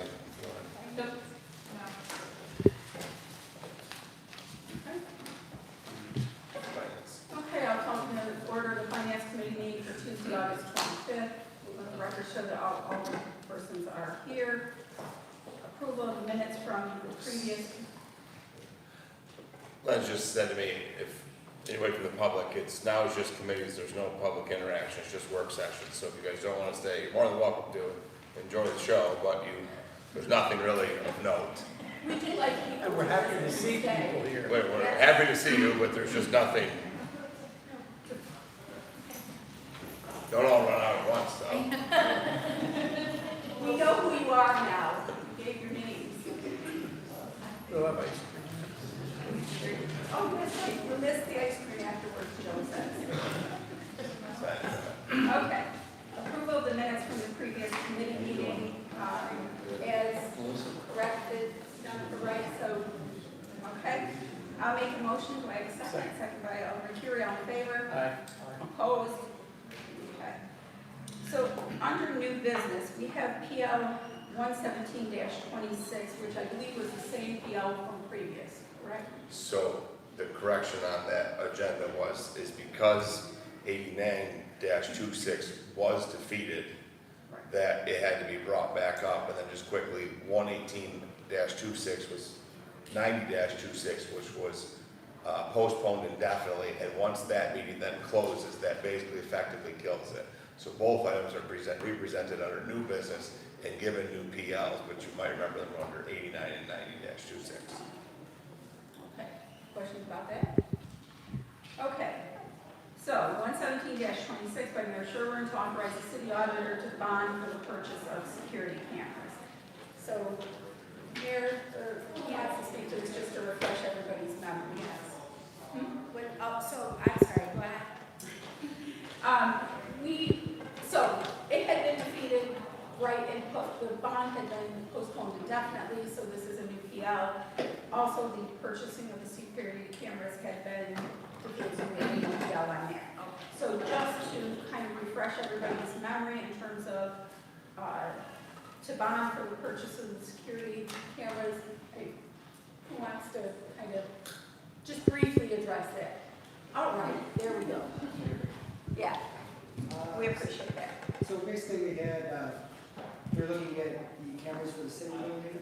The cameras in the city are all, most of them are around 11 years old, as long as the server as well. So we're looking at the city building, which has about 30 cameras. And then on top of that, we're looking at Lincoln Park, Warvets Park, the Splash Park, Warvets Park with the rec center, Marcus Park, and then Franchise Park and Hotel Park. We're looking at 6 parks in total, just to cover the bigger parks in the city. And I'm not sure how much you want me to get into it. It's, The bond amount? well, the bond amount, because we missed the cutoff, the bond is, so we're looking, just to get a run on it, so it's $374,000 was the total price of the city building, 6 parks. And then we had tempo funding, we were looking at covering $135,000. So then the bond or band came out to be $238,701 that we borrowed. Okay, and I think that part of the discussion previously brought up was the concern that this was not part of the budget, and there had been concerns that when things were brought up that it wasn't in the budget, and so we were asking to re-ask the bond for something that wasn't projected in the budget. So, any comments, questions? Alderman Anastasia. You go first. Okay, Alderman Crawford, I didn't see you, you were too late, you know. Couple follow-up questions. Do we have an amount, what would be the annual band payment? How much that would have to be within the budget? I do not have that. All of the preliminary, the draft resolution would have been drafted had it been passed. Okay. And then how long of a ban is that? It was planned originally when I talked with Maggie from Municipal Solutions. We would start the ban, and then next year it would be linked up in our regular ban renewal. So it would be for the year, and then, And then it would be able to roll into a bond? yes. How long of a bond financing do you know? Because everything has different length on it. Believe we talked about 5 years. I don't recall right off the top of my head. And then also, I thought I brought up some questions, and I wasn't at the meeting where we voted on this. Was there any sort of change in I know there was some discussion about using splash park money for the cameras all at War Vets Park there. Anything change, or is that still a plan? So originally, when we presented it, we had talked about banning for 190, correct? And that was with the rec center cameras being covered under the slap park money. When we brought it to the table to vote, we had increased that amount to 235 if needed to not use the slap park money for the rec center cameras. So, I mean, I guess really we could go either way, but that's what, that was the difference between the amounts for the bonds if we used the slap park money or not. Okay, thank you. Alderman Anastasia. Okay, the total project you said was 374. Where was the 135? Where we have that? Is that city money already that we have? It's in the capital projects. We have the 135. So you're asking for 238. The price did go up because we voted no, a couple weeks ago or whenever it got defeated. So, I mean, yes, cameras would be nice. They're not going to solve the crimes, I don't think. $238,000 ban for a year and then a bond for 5 years. That's a 6-year commitment. I think this should, it's not really changing my mind and voting yes for this. I mean, maybe it's a good idea, but it's not going to solve the crime in parks. The police on foot and patrols are what's going to cost problems. I'd rather use the money if you need extra police officers. I think I would rather use the money to hire some more police officers. Grant, I can't find enough people to hire. But yeah, cameras do solve crime. But I'm a little stupid when it comes to cameras. I do have a Ring camera at my house, and I pay the $50 fee that the stores, I don't know, 200 videos or whatever. My Ring camera cost me $90. Can the city put Ring cameras in certain areas of the area and pay Ring to store the videos? It's a different technology. There's a different level of technology. With the AI is just, I don't want to get into a lot of boring stuff, but there's the technology with these Okada cameras is, like even the cameras we have in the city building now, like they're wired and see everything. But the Okada cameras are just so much more than what you're seeing in the city building. Okay, I'm just saying, just by example, for my camera at home on my front porch, I mean, I can, if I wanted to look at the camera, I can zoom in and see it right across the street, the neighbor's house right across the street, perfectly clear and up close. That's premature, just to let you know. There's probably some license, probably can't read license plates, it probably can't notify you when certain individuals are going by and stuff like that. There's just a lot of high-tech technology there. Can you speak to the fact though about the server that we have to replace in order for the rest of it, I mean, we have to look into the future, which means a server replaced, which is $20,000. Right, Okay. and again, our server is 11 years old right It's now. moving to iCloud, okay, so we all know that the technology now is going from mixing servers, which is what we currently have, to iCloud for storage. So one way or another, we're going to have to make that change. That's not a luxury item, it's not about crime, it's literally about having to make a change for technology's sake. So that is a for sure thing, not in the budget for that, not in Jerry's budget or anybody's budget, but it's gotta be addressed. In this way, while we are investing all this into the parks, in fact, I think someone referenced Batavia having cameras in their parks. I mean, there's several, I mean, most parks are going to have some sort of camera for the safety of even people wanting to use a bathroom. I mean, there's lots of reasons why we cannot be everywhere all the time. And, our whole world is recorded at this point. Your own phone can record another individual. It's part of life at this point, and to your point, Chief, and this is also why I have you here, if you have any questions, they in fact do solve crimes.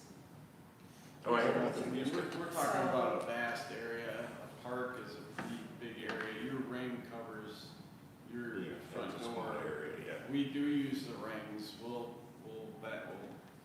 expand out and we'll get ring videos. They are helpful, but putting a ring video or a camera in a park is just like, it's nothing compared to the vast area. So we're talking cameras that have like 4 lenses, so you're getting full view. You're getting a 360 view. Yeah, so you're getting a lot more. Yeah, we had, I'm sure you probably already told them, but we've had some assaults in the park, in the parks. And luckily, there was no cameras to catch those at all, so we were stuck with 4 people, just assaulting a guy.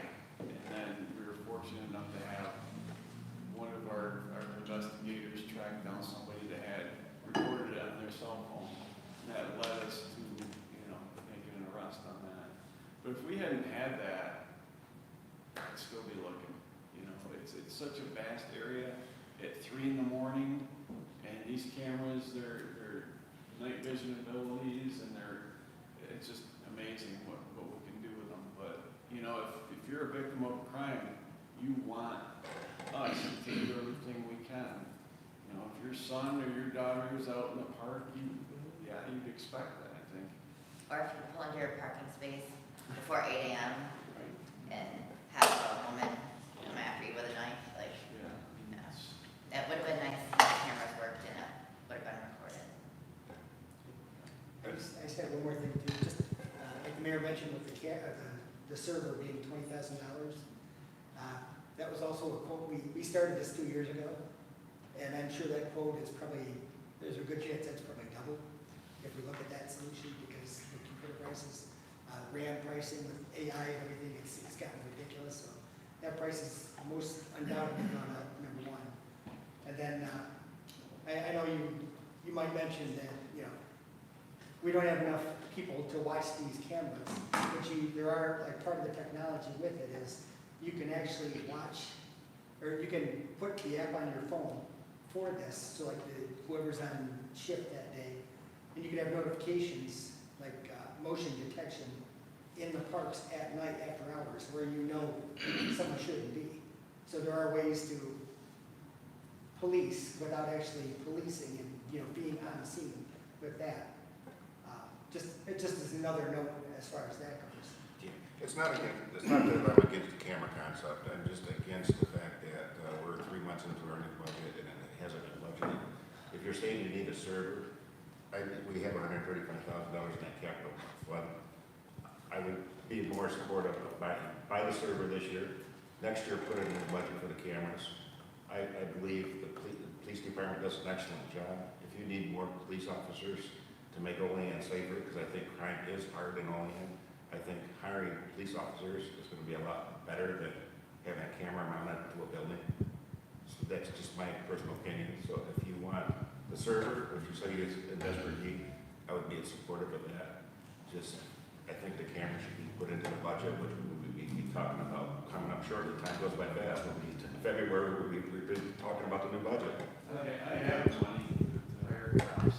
We had that cops grant, I just cannot get them. I've got another test coming out, it's difficult to get cops now. I'd hire one today, tomorrow, we have room for that. I have money, but I just can't get them. Oh, it's amazing. Can I just be the time, if you don't mind? I helped figure out regarding the capital accounts, and I had also worked with Municipal Solutions. And so ultimately, some of these capital accounts, it has to do with the streetscape project. So there were certain ones that were eligible, and it had to do with the project corridor. And so eventually, we're going to be closing out these capital projects. And so then we're done with the money. So what we have available in those capital projects, I just want you to keep in mind, is going to be expiring too, because our borrowing is going to come due on those. If that makes any sense.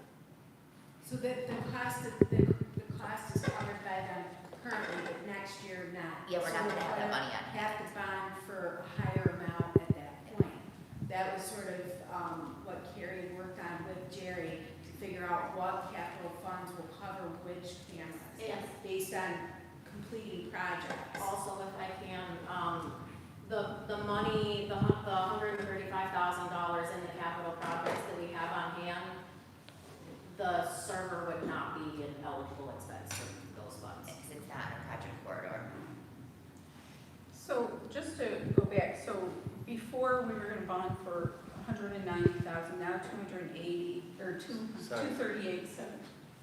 The July 28th resolution actually was up to $35,000. That's what I thought, so my question was going to be. So we had, when it was first presented, we had the $190,000, which would cover the rest of the project outside of the capital funds that we had proposed. When we brought it back for it to vote on, we had said up to $235,000 if the splash park money was not going to cover the rec center part of the cameras. So that was the difference there. And that's what I was going to clarify, Yes. right? And so the other thing I believe is when we had said up to that amount, it was, but should there become other funds available through other grants or something that you guys identified, that would decrease the Yes, cost? we would be able, if we were able to find a grant and receive that money, we could use that money to pay down on the dam. And I believe that the rec center cameras would have defrayed it by about 30,000, if I remember correctly. I think it was 34, 35. Okay. Any other, Alderman Crawford? So I do fully support this, and I think that there needs to be clarification that these cameras aren't proactive necessarily, although one could make the argument that how do you know if they've deterred crime from happening just from being present in these parks, in our facilities. With that being said though, they certainly are a reactionary measure that helps the police exactly do what the chief said, to solve crimes. And you can't go to a university campus today, you can't go to the Bill Stadium, you can't go to a mall, you can't go to a grocery store without there being a million cameras above us at all times. We have invested millions of dollars, taxpayer money, grants, et cetera, into our park spaces, into our downtown, around the city building. And so I think this is, whether we like it or not, it's a natural progression. It's where we are, and I think that it's a necessity to try to bring our operations up to modern times. So again, I do fully support this. On a 5-year bond payment, this is probably going to be somewhere where they have to figure out about $50,000 to $75,000 into the budget. I think that's reasonable, and that's up for the administration to obviously figure out where that bond or band payment's coming from. But I do fully support this. Any other? Alderman Benyon?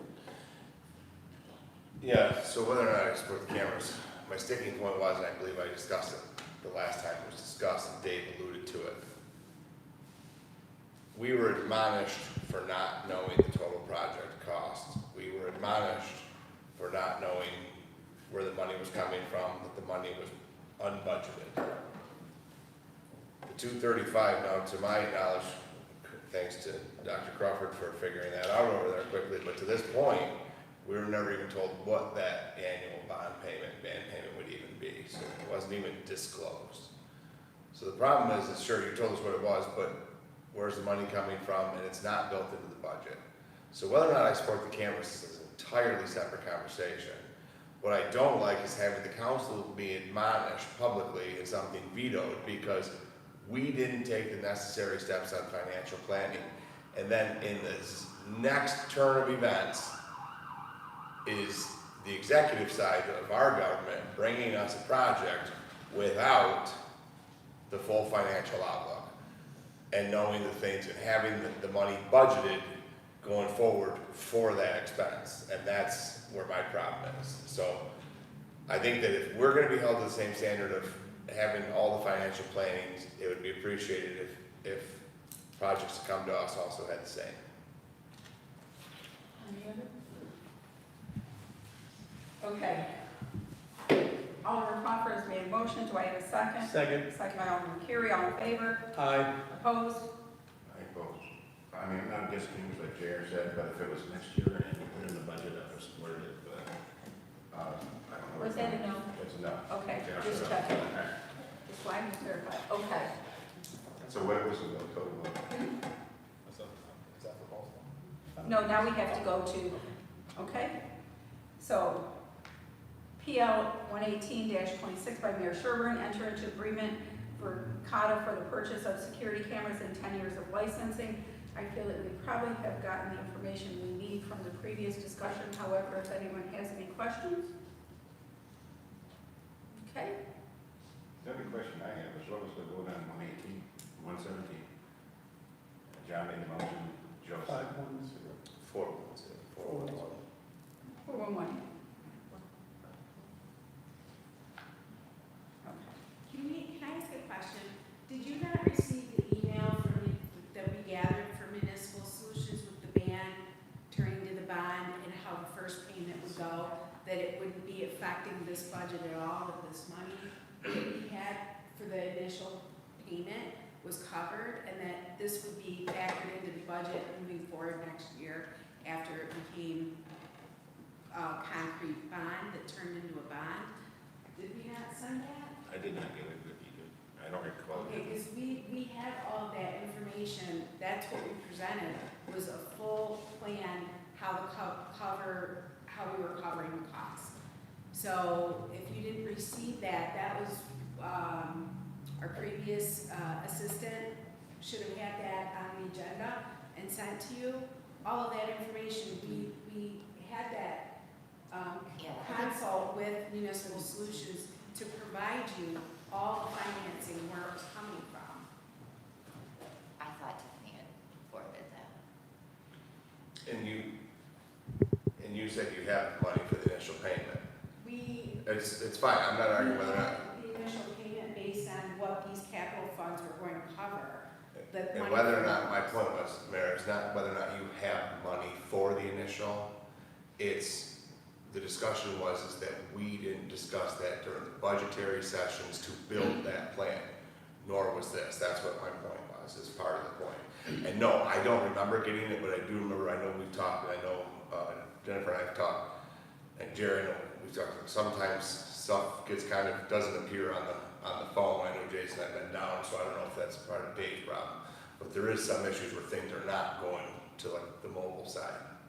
Okay, well, I can assure you that this was all, the finances of this, how it was going to be financed was all figured out. And it wasn't based on taking any money from the existing budget. These are projects, the money involved with all of the projects that we have pending would be enough to cover the first initial year. And we would only be paying or factoring in the budget for the following year as a line item. And by then, our hope was is there would be more funding, that we could cover more so that when we do get to the bond stage, it will be considerably less. And again, this would be an investment in the city for 10 years. You know, this would be a responsible maybe item to use that we're getting from the AIM money just for this project, if we would like to pay it down. But responsible budgeting should occur a little bit in the budget each year, extending it for 5 years, or I'm not sure what the initial plan was. Even it could be 10 years, because it is for the life of 10 years. And that's sort of how we're locked and loaded with Verkada. So if there was any confusion with that, we most certainly had that all laid out. And, you know, if that makes a difference, we can certainly make sure we look at that again. I don't have any of that information. Yeah, I just was looked not at my mail. received. That would have occurred on July 14th I don't have any of it either. minutes. Okay, so while everybody looks at that, since we've already passed the bond, how about 118-26, which is to enter into the agreement with Verkada for the purchase of the security cameras and 10 years of licensing? We already passed 118-26. I'll sponsor that. By Alderman Carey Crawford, okay, all in favor? Aye. Opposed? Okay, so carried. Okay, unfinished business, PL 105-26 by Mayor Sherburne to inquire a road use agreement for all major projects in the city of Olean. There was some questions we had and we received some information back. I think I printed out everything.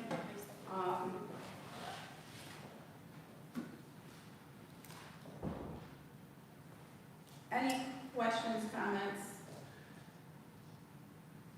Because we had postponed it for 2 weeks to get additional information.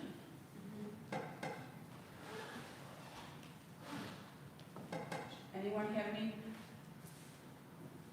Okay. I think one of the things was, we're wondering who's gonna enforce this and how they were gonna enforce it. That was one of the questions that came up. Was on the enforcement side.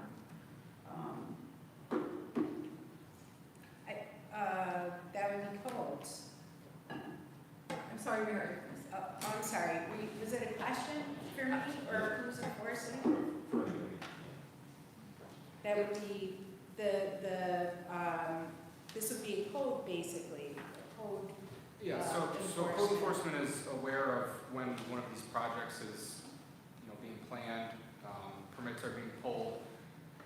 However, we wouldn't have the knowledge of assessing the road damage before and after the use, so it will be a joint effort between DPW and codes. Any other questions, comments? Are you sponsored?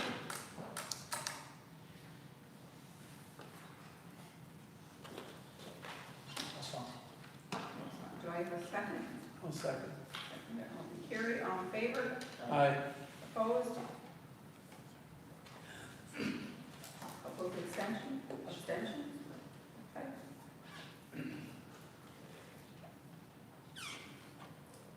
Okay, small scale manufacturing and update. Okay, Carrie. I did what the council had asked, and I contacted different communities and organizations that I had worked with in the past. So I forwarded an email and then had a summary of the other conversation that was done. The one community was in Missouri, the other one was in Maryland. And I thought one of the most positive things the woman had said in Maryland is after that, and it's been years, because she had worked with her during the COVID timeframe, was when she first met with Ilana. And so with that, years later, their vacancy rate in their downtown is 1%. I thought that was really impressive. I strive for that. And I also did request her to draft a draft contract, which I forwarded to our attorney. He had some comment and some feedback on it, so I have emailed her back with that, try to satisfy any of those concerns. Any questions? Did you finish the book, I Joe? was just gonna say, I'm about halfway through the book, and I'd offer this to any of the other aldermen who want to read it afterwards. It should be done by this weekend. Actually, I think it's a great project, and I think something that would be very appropriate for our city to make it move in a different direction, since large-scale manufacturing is going the way of the dinosaurs. I think this is something, we'd like to see the contract as well. I'm sort of. Yeah, do you want the draft as it is now or after the changes are made? After the changes Okay. would be the best, but I'm very much in support of that idea. Okay. Any other questions, comments? Okay, so I think the next step would be, when you have the contract, sending it out so that we can take a look and then we can get it back on the agenda. Okay? All right, I make a motion for adjournment. Do I have a second? Crawford, all in favor? Aye. Opposed? For the other public safety committee, let the record show that all members are present. Approval of the minutes of the previous committee meeting for Tuesday, August 11th. I spoke to Jen on the way in, and there was a couple corrections, and she made them, the street names were wrong on the minutes. And they have been corrected, so we have a motion to approve the minutes. So by John, seconded by Alderman Benny. All in favor? Aye. Opposed? Unfinished business, PL 43 by Mayor Sherburne to enact a local law establishing an administrative civil penalty system and a daily fee schedule for property maintenance and building code violations. Mayor, or any of you have any comments on PL 43? Thanks. So some numbers were changed on that, but unfortunately I still not gonna support it. It's not a fee schedule. Fees are supposed to recoup the city's cost for services out. You can call it a fee, but when you're looking at $3,750 in fees and a reinspection fee and all these other fees that go with this, these are fines. So these are administrative fines for this stuff. So we still argue the relationship rule, and I'm not sure, like, you know, like, Eric, where did this kind of originate from? So the mayor and I had discussed this, during the transition period, as she, stepped into the role of mayor. I believe one of our code enforcement officers did some research, found some municipalities in the Long Island area that are doing this program. I've been on the fence about it. I think it's very well intentioned that we need to hold people accountable and to encourage them to fix up their houses, their buildings, and at the same time, I'm very careful not to make it harder on them to fix it up. So I tend to agree that, if we're assessing fees or fines or whatever we're calling it, and that fee becomes an obstacle for them to put the money into their house, then we're not really doing, what the well-intentioned law set up to do. So yeah, I've been back and forth on the fence about it. Dave and I have met numerous times on how are we going to enforce this? How is it going to be executed? And what are the potential implications of it and how it's going to affect the neighborhoods? So, in thinking about that, because I think one of the things that Alderman Benning has said several times is it's not just the landlords and those owners that have issues, it's people who own their own homes that we have some of the issues with. And so the question is, how do we assist homeowners, kind of like when we talk about how do we assist businesses to stay in, how do we assist homeowners to stay? And it sounds like that you're trying to figure that out, not 100% sold on this model. There is something, and I forget what the name of it is, that, actually allows homeowners that are looking to make some improvements to have at a lower tax rate on their, if they do an addition or they make some improvements. So there's something on there, and I had put it up when I first became alderman about that. So that doesn't help kind of if something is, if your roof is in disrepair or such, or that the stairs are crumbling, right? So I guess my question would be, what do you think would be effective? Can I speak? Just really quick, because you're right. When I first stepped into office, we talked a lot about codes, and I asked for a play-by-play. How does this all figure out? How do we keep having repeat offenders and we don't have results? This is an attempt to keep it within house, so to speak, so it doesn't go to court. Because these kind of things already go to court, right? Am I correct in saying that? When we don't have we don't have the ability to enforce it, it goes to court. And this is a way to be able to do similar things, but keep it within house and giving a board of 5 that can assess what the real problems are with that particular house in a neighborhood. We have neighbors and we have seen people come up during public comment that want things to improve within their neighborhood. A lot of it gets caught up going to court. This gives us the opportunity literally to just take care of some of these things. I read another municipality that is very aggressive with this, and it wasn't even Long Island, with it, not just with problems with the exterior, but drug houses. So if you imagine, you know, continuous public safety issues with a particular house on a street, this gives us the ability to sort of strengthen our codes within. This isn't adding more. This is actually keeping it within the jurisdiction of our own city codes, along with a board of 5 that if someone wants to challenge it, they have the ability to challenge it. So that's kind of what the goal has been. When I said that I was hoping I'd be able to give the codes department more teeth, I mean, this is just a different perspective of it that other municipalities have been successful with. We're not splitting the cost of their fines with the court. This is staying within.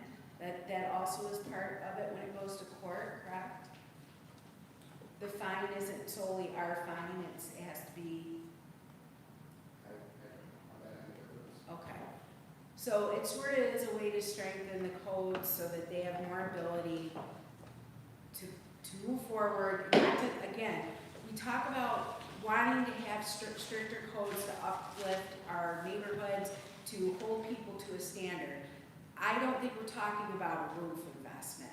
If you own your own home and you have a problem with your roof, there's nothing we can do about it. However, for a tenant living in a house, okay, that has no ability to be able to force their landlord to fix a roof, then that becomes an issue for the tenants, for our codes department.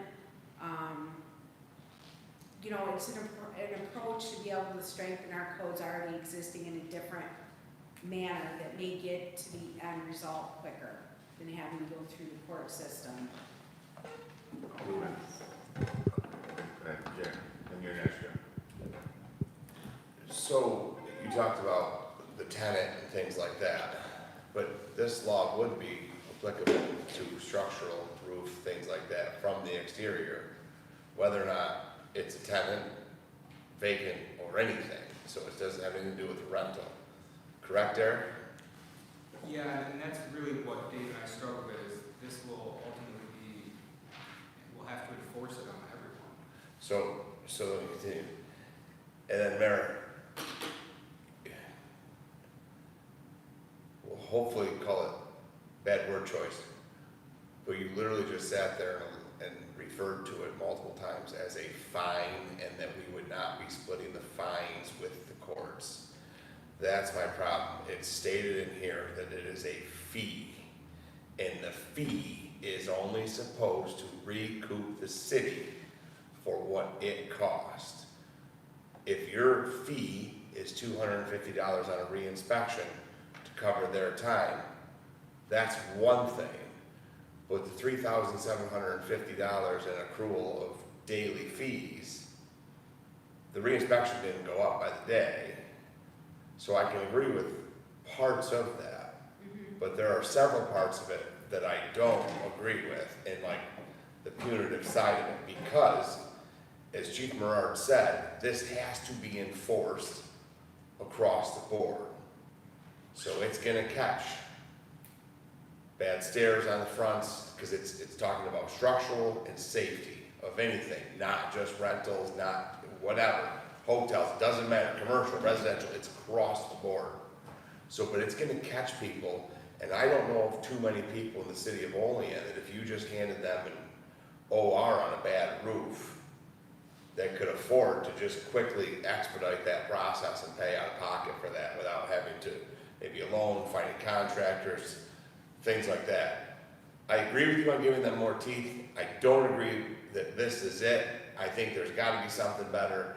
And even the chief of the fire department, who's overall with codes, is stating that he's on the fence about this and hesitant. I think that it should be reworked some. So this opens up the dialogue, and it's not So with that being said, this introduces an idea of something that might help our codes department and raise the standard of our neighborhoods. We're giving people the ability right now to fix issues that we point out. This basically is a different avenue or approach to it with fees that accrue daily. And honestly, it does cost our municipality time, money, lots of different costs, having to go back to repeat offenders that aren't fixing some issues that absolutely need to be fixed. So I would challenge anybody who cares about the neighborhoods in your ward that maybe if you can come back with something that we can amend it with, it at least gets the dialogue started. And, you know, we absolutely do have a codes department that will go for any complaint. And again, I implore the community to also help us with that. We have this complaint form that works very efficiently and effectively from what I'm hearing, because it's positive results usually in the end. We have to start using that more often so that we know where they're at. Your wards use a complaint form, even though you can email us. The complaint form really is a way for all of us to see what exactly it is that we're looking at. It'll help. But, you know, again, open to the suggestions of whatever it is that you think. Do some research of municipalities in this area, in the state. There are other alternatives other than what our codes are using at this time. Carrie? So I do agree that there's semantics between fees and fines. In my opinion, a fee is something you administer and a fine is something someone receives. The perspective is it's always a fine if you charge something. But I do like that there's the the adjudication bureau, which allows for discretion by the codes enforcement, by the bureau, to look at the individual circumstances. The difference between someone who doesn't want to do something because if no one's going to enforce it, I'm not going to do it, I'm not going to spend the money, versus I want to do this, but I need X, Y, Z time or to spell that out, to reduce those penalties. And the other thing is I agree with all due respect to our city attorney and the courts. Courts are burdened. I mean, I did speak with codes about, my ward has a couple of instances where this is very applicable, and I spoke about one, and when they were blunt, they said, we'll just take it to court, and it'll be drug out because they can't get on the docket, the person, you can get appeals and stuff, and nothing will ever be done. And I think this is a way to get something done in a more expeditious manner with the ability to keep it administrative versus either civil or criminal. So I would say, I mean, I appreciate the mayor saying, you know, that there's a dialogue, because I think that we have long said that there are issues. So what I would say though is for rentals, we have some things in place. And the question is, I think we've been told before by codes that they can't go looking for something. However, if you can use this and say, if I can see it from the street, then those things imply that we already put in place for rentals, right? I also do think that we do need to have something for homeowners to ensure that we have that. I think the mayor sounds like she is open to reworking, having some additional dialogue on this, and with the chief's input to see, you know, what we might be able to do. Because we don't want to make it so homeowners cannot fix their thing. And I agree. You know, I put a roof on, it was like $30,000, right? Most people are not just going to be able to do that. And we do have a fair amount of roofs that do need to be fixed around here. One in my ward that one of the residents shows me routinely there. And I would like us, for example, right on, you know, the corner of First and stuff, there's a landlord that has his windows boarded up, you know, and my question is, what do we do about those kinds of things that are unsightly? So my recommendation would be that we postpone it, as the mayor said, to see what we can do to work together to come up with something that meets the community's needs more, but not lose the essence of it. I do like the idea of having a board that kind of has some flexibility. So that would be my recommendation, and see what we can do to maybe work collaboratively with the mayor and the chief on. Okay, motion by Sonia to postpone, second. Second. Second by Joe.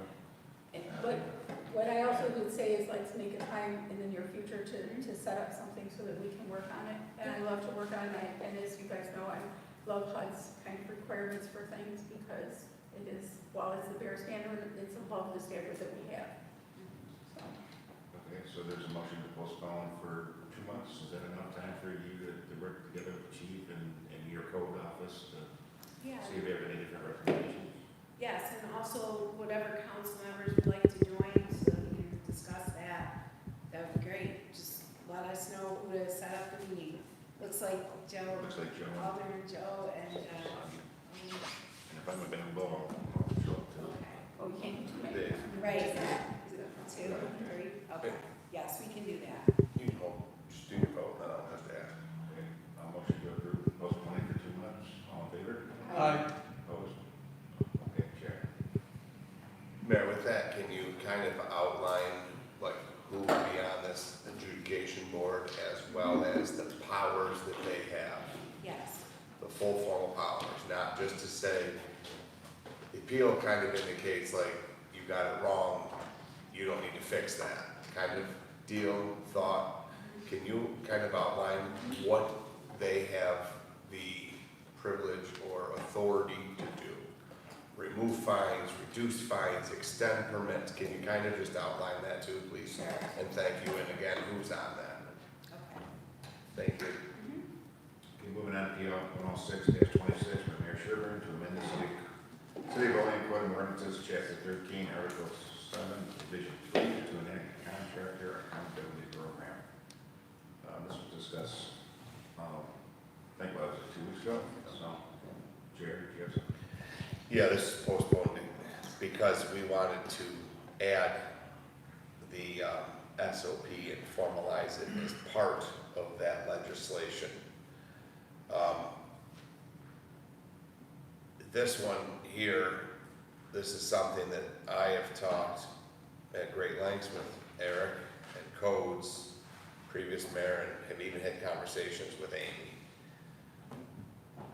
This is one that is really worth supporting because basically what it's going after is things that are done with bad workmanship or not in compliance with codes. It also is a way that we talked and Eric took the suggestion and we added a point system, kind of an administrative point system for different things. And when they reach certain plateaus, there is a mechanism that him and his department have that they can pull permits, not issue any more permits, pull licenses, correct, Eric?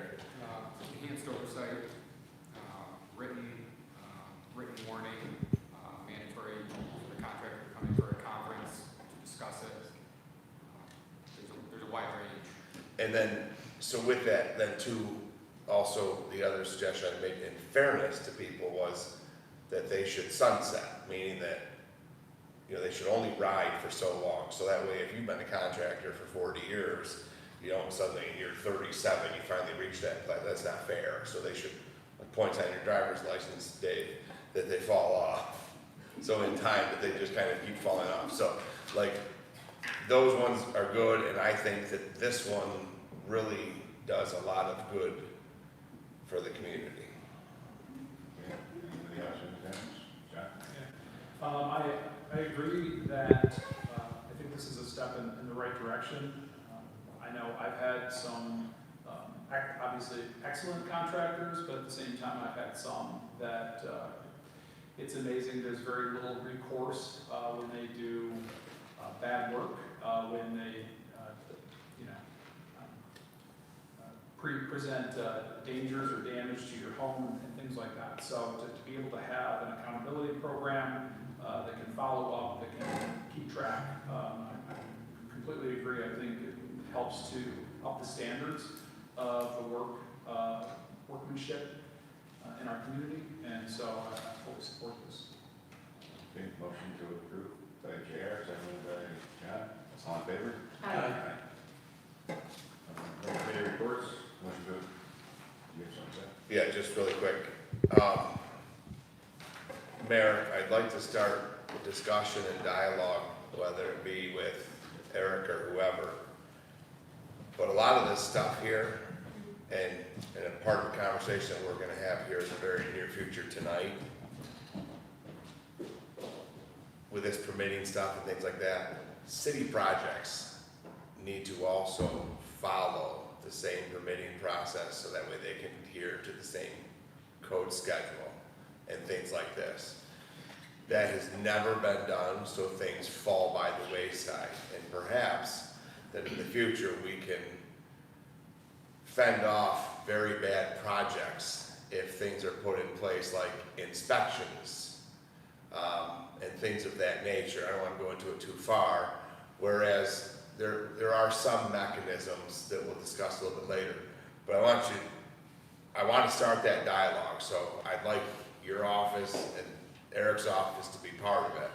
But city-ran projects should follow the same permitting process and the same inspection process that private residents do. So how we get that dialogue started, I'd be happy to get going with that too. Could Jim and I also be a part of that? The DPW director? Yeah, I'm willing to sit down with collectively the 3-4 of you and another alderman if so be it, but that's a conversation I'd like to have so we can move forward with some stuff. I agree. Okay, Carrie, you have something? And the one other thing I was gonna say is if we're gonna implement this, and it looks like we are, I think we have to have an open meeting with invite all the contractors in so that we level set everyone. This is the new reality, this is the new rules, everyone understands it. Because you're gonna get, oh, it was published in the paper and I didn't read it, or the dog ate the paper. You're gonna get an excuse for everything. But I think if we do that level set, we're good. Thanks, thank you. Okay. Any other comments? Motion to adjourn? Second. All in favor? Aye.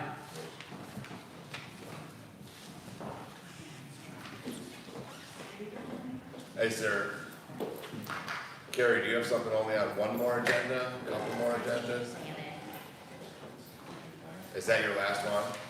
If you guys don't mind, let's do that. I don't know what's around here, but we can weed them out. Call order strategic planning for Tuesday, August 25th. Let the record show that all aldermen are present. I'll make a motion to approve the minutes of the previous committee meeting held Tuesday, July 14th. Can I get a second? Second. Seconded by Alderwoman Forney. All in favor? Aye. Opposed? Motion carried. Unfinished council business. I asked Gary Kerper to provide the council with an update on Make My Move. So I wanted to start out with the incentive package. We're up to $8,000, $4,000 in cash, obviously, that we've committed with the tax money. And then I just want to kind of go over like, some of the things that we've been able to do with the community. We have Meet the Mayor, coffee with our mayor, Via Bonnie, St. Bonaventure University basketball tickets, swag, and more. We have family benefits, it's enrollment discounts at Southern Tier Catholic School for K through 8 and Archbishop Walsh Academy 9 through 12. Work and wellness, we have a 30-day hub co-working membership, 3-month YMCA and Bartlett Country Club memberships. We have Explore and Enjoy, Rock City Park, Holiday Valley, William O. Smith Recreation Center, music lessons, yoga, sound baths, dance classes. We have Shop Local, we have Canonical Farm Welcome Basket, local gift cards, and a Fitzpatrick and Miller charcuterie board.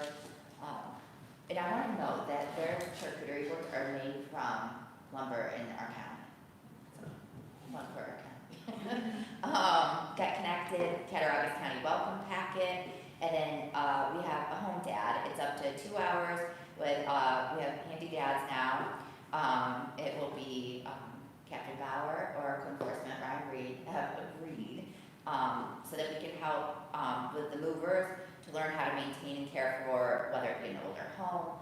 They never dealt with snow because some people that have applied from California and down south. So just to be another like community liaison to help also take care of housing stock or even if they're renters, like whatever they may need. So we're going to be marketing that piece coming up. And I want to go over some data points from July 1st to today, and I ran upstairs to see if my numbers are still accurate because these people apply at all times of the day and night. we have 106 applications that are pre-approved. Isn't that just the wildest thing? I know, and it's really cool, so I get these, notifications, because we're doing the 2 different programs, we're having, the remote worker, but then we're also helping to fill those, jobs with our local employers.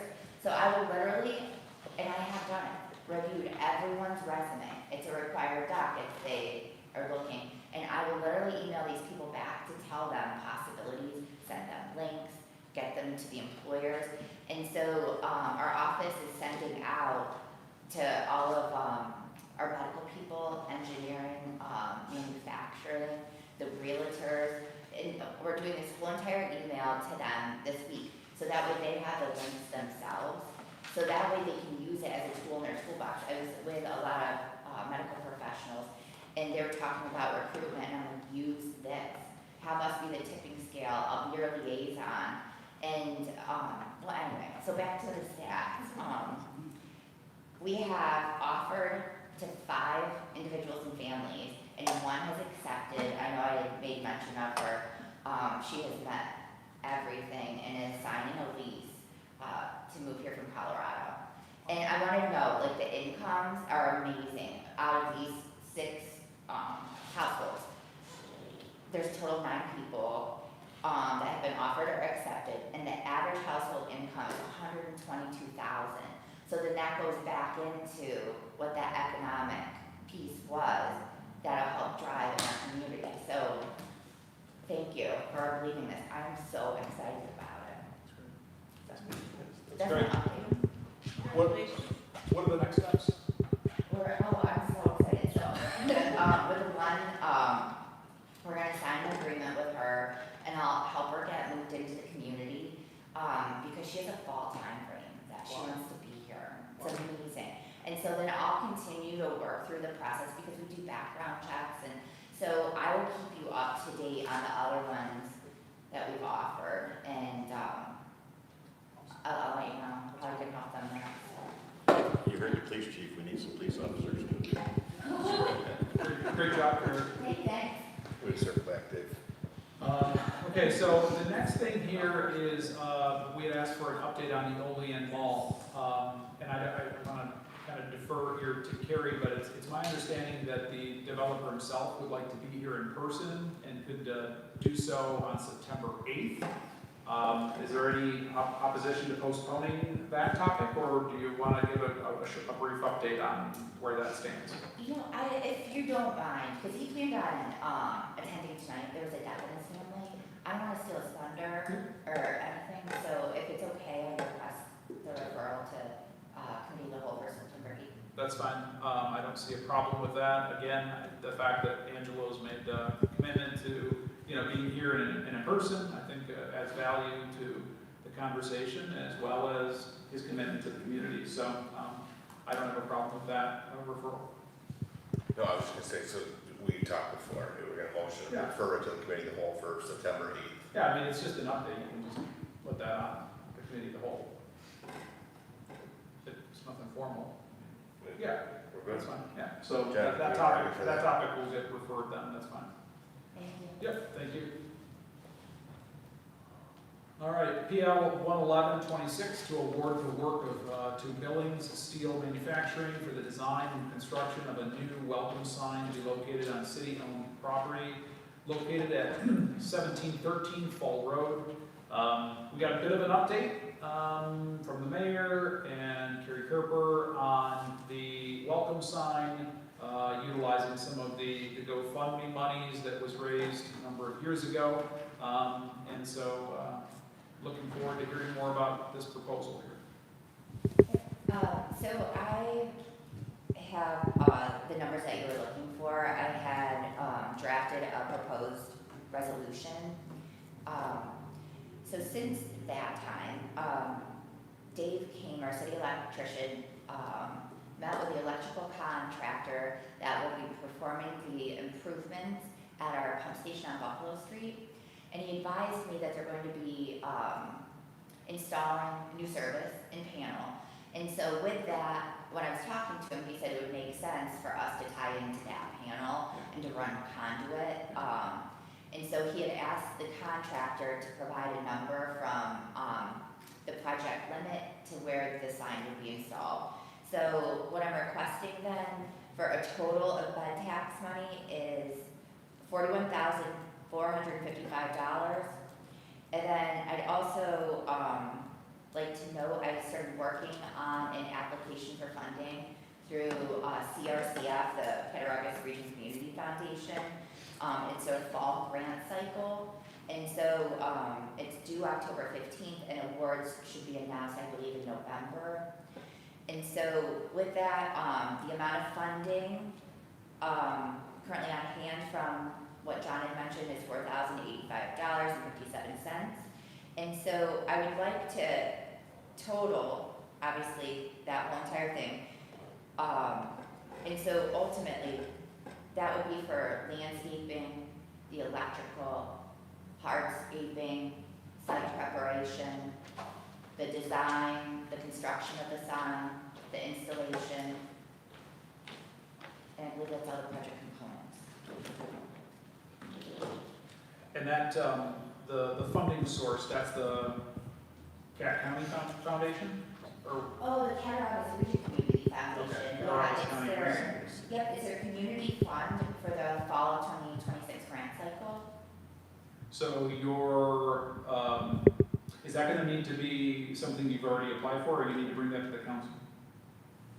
I can bring it to the council if you want, it's 2,500, I don't know. Okay, so that's what we're trying to get from, potentially from them, but for what you need from us is that, what you're asking for in bed tax would be the difference between the $41,455 and the $4,085? No, I'm requesting $41,455 in bed tax money. Okay. And I'd like to use that $4,085.57 to help cover the landscaping, hardscaping, demolition, I'm sorry. It's the demolition too, of the existing sign and disposal. One call. And so ultimately, if we're successful in the CRCF award, I would like to, obviously, I would be utilizing, and I'd like to note that, even if it's in the memorandum, or I'm sorry, the resolution, then that would be less bed tax money that I would ultimately use. But I would like to at least request that maximum amount in case I'm not successful in the application. Okay. And then I'll also continue to look for other funding sources or Sounds good. So I just want to make sure that I understand, because I thought that we had talked about, in terms of landscaping, that the residents wanted to continue to do that. Now, I'm not opposed to us doing it, but I thought that was the discussion 2 weeks ago, that they wanted to continue to do that. So I hear that you included landscaping costs in there. Yep. Yeah, I thought they just maintained it. I don't think they purchased it. But I don't know that. They purchased flowers to fill the box, but I mean, this is a larger scale, So, more so than what they may anticipate. But, you know, if you look at the rendering, there's gonna have to be maybe some boulders Like there, riverbank and a little bit of hardscape.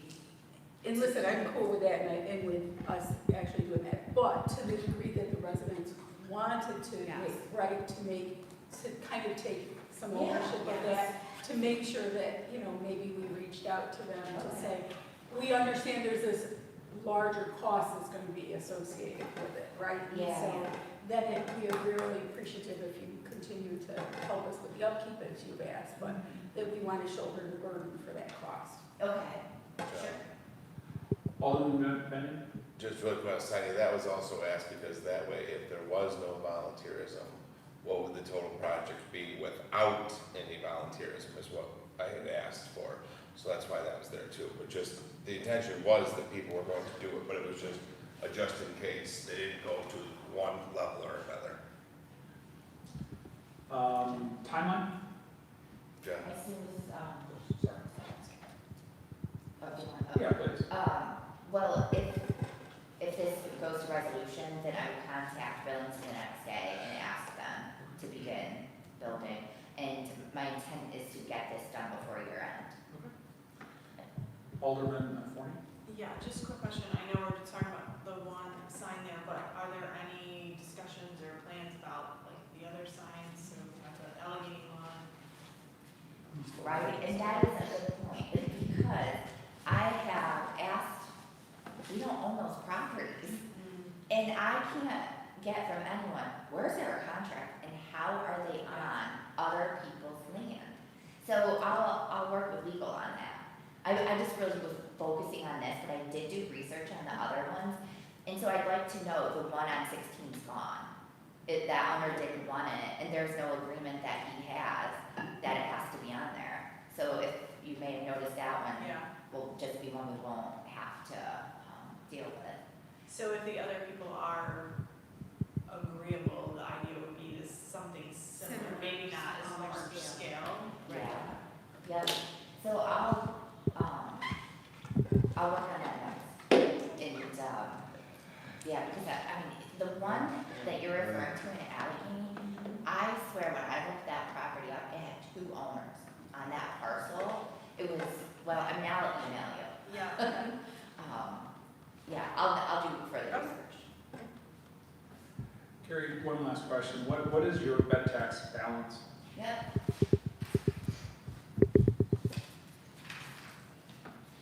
All right, so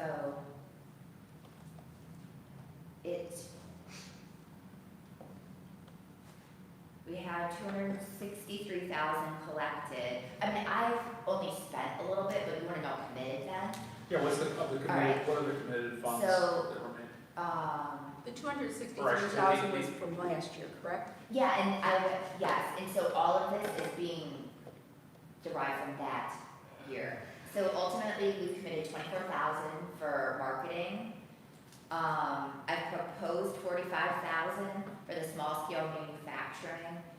I've proposed, oh no, we are under contract for 50,000 for Make My Move. And then I just proposed 41,455 for the sign. And then I also, I don't know if you guys will call it, proposed $30,000 for the Oats partner share. So that totals 190,455.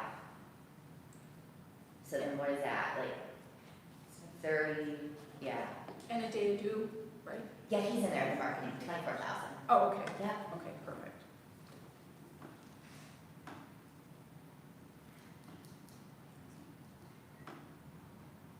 And we still have the full year of this year's. That's true, absolutely, yeah, because this is just that fiscal year that was collected in 25-26.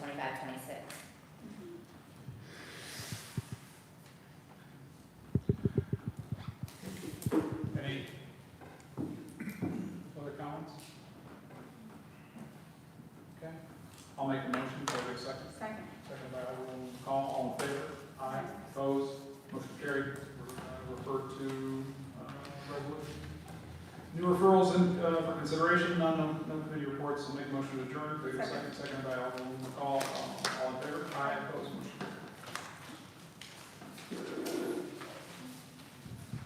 Are you doing rock, paper, scissors? Sure, I got one topic. Good.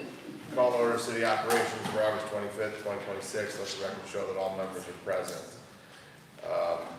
As noted before in a previous committee, there were some corrections that were posted and amended. So I'll make a motion for the approval of the meetings on August 11th, 2026. Hang a second. Second. Discussion, all in favor? Aye. Opposed? Under unfinished business, none. New referrals for consideration, PL 115-26 to amend the City of Olean Code of Ordinances, Chapter 21, Article 3, Trees and Shrubs. Mary? So this was requested by code enforcement, so that we're able to sort of make sure that people are trimming the trees, especially over the sidewalk. If anything more to add to that, you know, but basically this is to help so that we can control, some of these trees and shrubs are growing like into the sidewalks. People can't pass by. I've noted quite a few areas that needs to happen. So one way or another, you know, if it's on the subway side, there's no shrubs in our subways. trees we take care of in the subways. This is more so things that are infringing from their own property into the sidewalks. That's all I can give you on that. If there's, if there's further questions about it, we'll have to ask for different Yeah. scenarios of this. But This has something to do with the permitting process too, on removal of trees? Because, I don't think so. I think this because is- codes, just trim. codes already handles the stuff on your private property.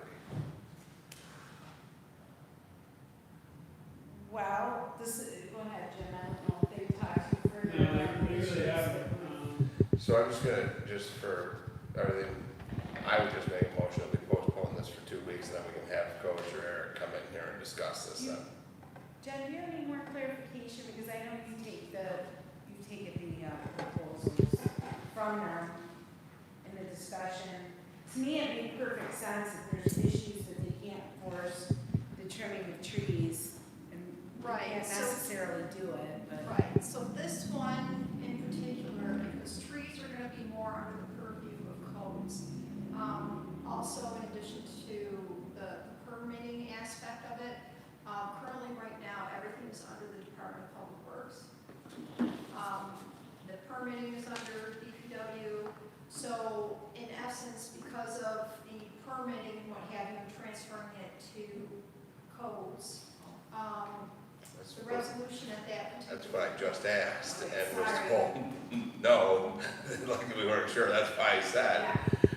So this particular code would actually turn, everything would be turned over to the code enforcement. Currently, it's under DPW right now. In terms of the permitting process for taking down trees in the public right of way, not for enforcing overgrowth on your own private property, because that is already enforceable by codes, as we went through very long discussions about the breweries, plants, encroaching on the sidewalk before you were here, Mayor. So this is more about that side of things, correct? Right, what it would require is that all persons by notice from code enforcement would have to trim their trees, bushes, anything like that that would impede within the city's right of way or sidewalks. Okay. So you've been really good about sending us all of the applicable paperwork, so I truly appreciate that. But we didn't receive this though, correct? Because I didn't see it as an Not the attachment. resolution, the Okay. resolution, we just came up with a resolution. Okay, so I can't vote on it if I don't know what it says. Jen, do you have something? Otherwise, I was just gonna say, I thought that was already, part of it, because, like I said, last year we had this issue, with the Formal Brewery, that their shrubs and everything had crossed over to the, sidewalk, and we had a resident that, had a significant issue with it, on a regular basis, and code went there to Enforce. enforce Yeah. it, let them know it needed to be trimmed, and removed X amount of inches from the sidewalk, and so, yeah. So I was just under the assumption that that was already in there, so I'm not sure. so, Basically, if I could say, basically, all it's doing is it's changing the ordinance from DPW to code enforcement to enforce it. it's okay. It's just changing the directive there. It's changing the enforcement arm from DPW to codes, because current ordinances only in the right of way. Currently, if that shrub, it doesn't matter if it encroaches on your neighbor or the sidewalk or whatever, if it's on your private property, on your side of the sidewalk, it is currently enforceable by the codes department. If it is in the right of way, basically can think from sidewalk, your side of the sidewalk to the other side of the sidewalk, it is currently enforceable by DPW. When you want to get a permit to remove the tree it's currently obtained in DPW. What this is trying to do is move right-of-way permitting and enforcement from DPW to codes. That's what it's trying to do. So I also had asked was all applicable because there are other things that were discussed, or there's other times with the trees and stuff, is I did want to make sure that Mike or whoever, we need to make sure that any other, because it appears in kind of multiple spots, and this is changing one, those also need to come before the council to have changed. We can't change one because then we have contradictory legislation.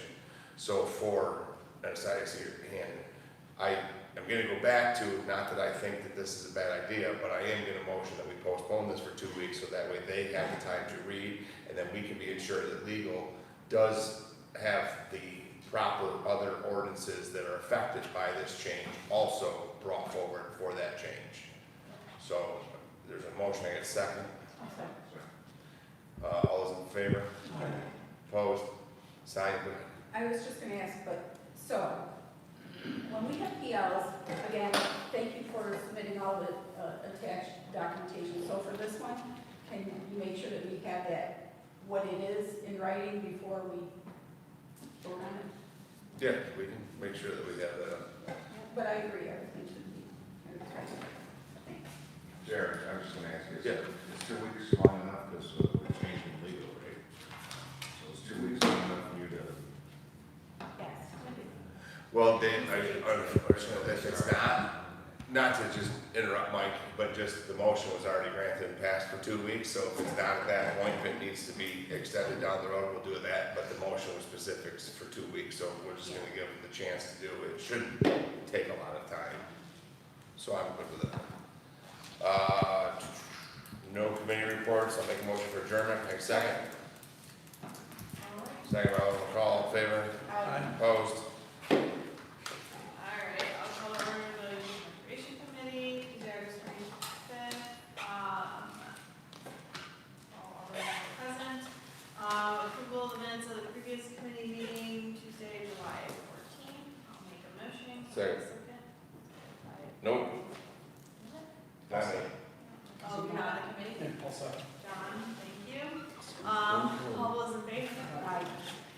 Okay, mine, okay, we have people here, so we'll do new, we have unfinished business present, but, so new referrals for consideration, so I had met, well, I was with the mayor and everybody, but this conversation came up as with the, some things on the unfinished business, but we were talking about, again, about having positive things happening in our parks.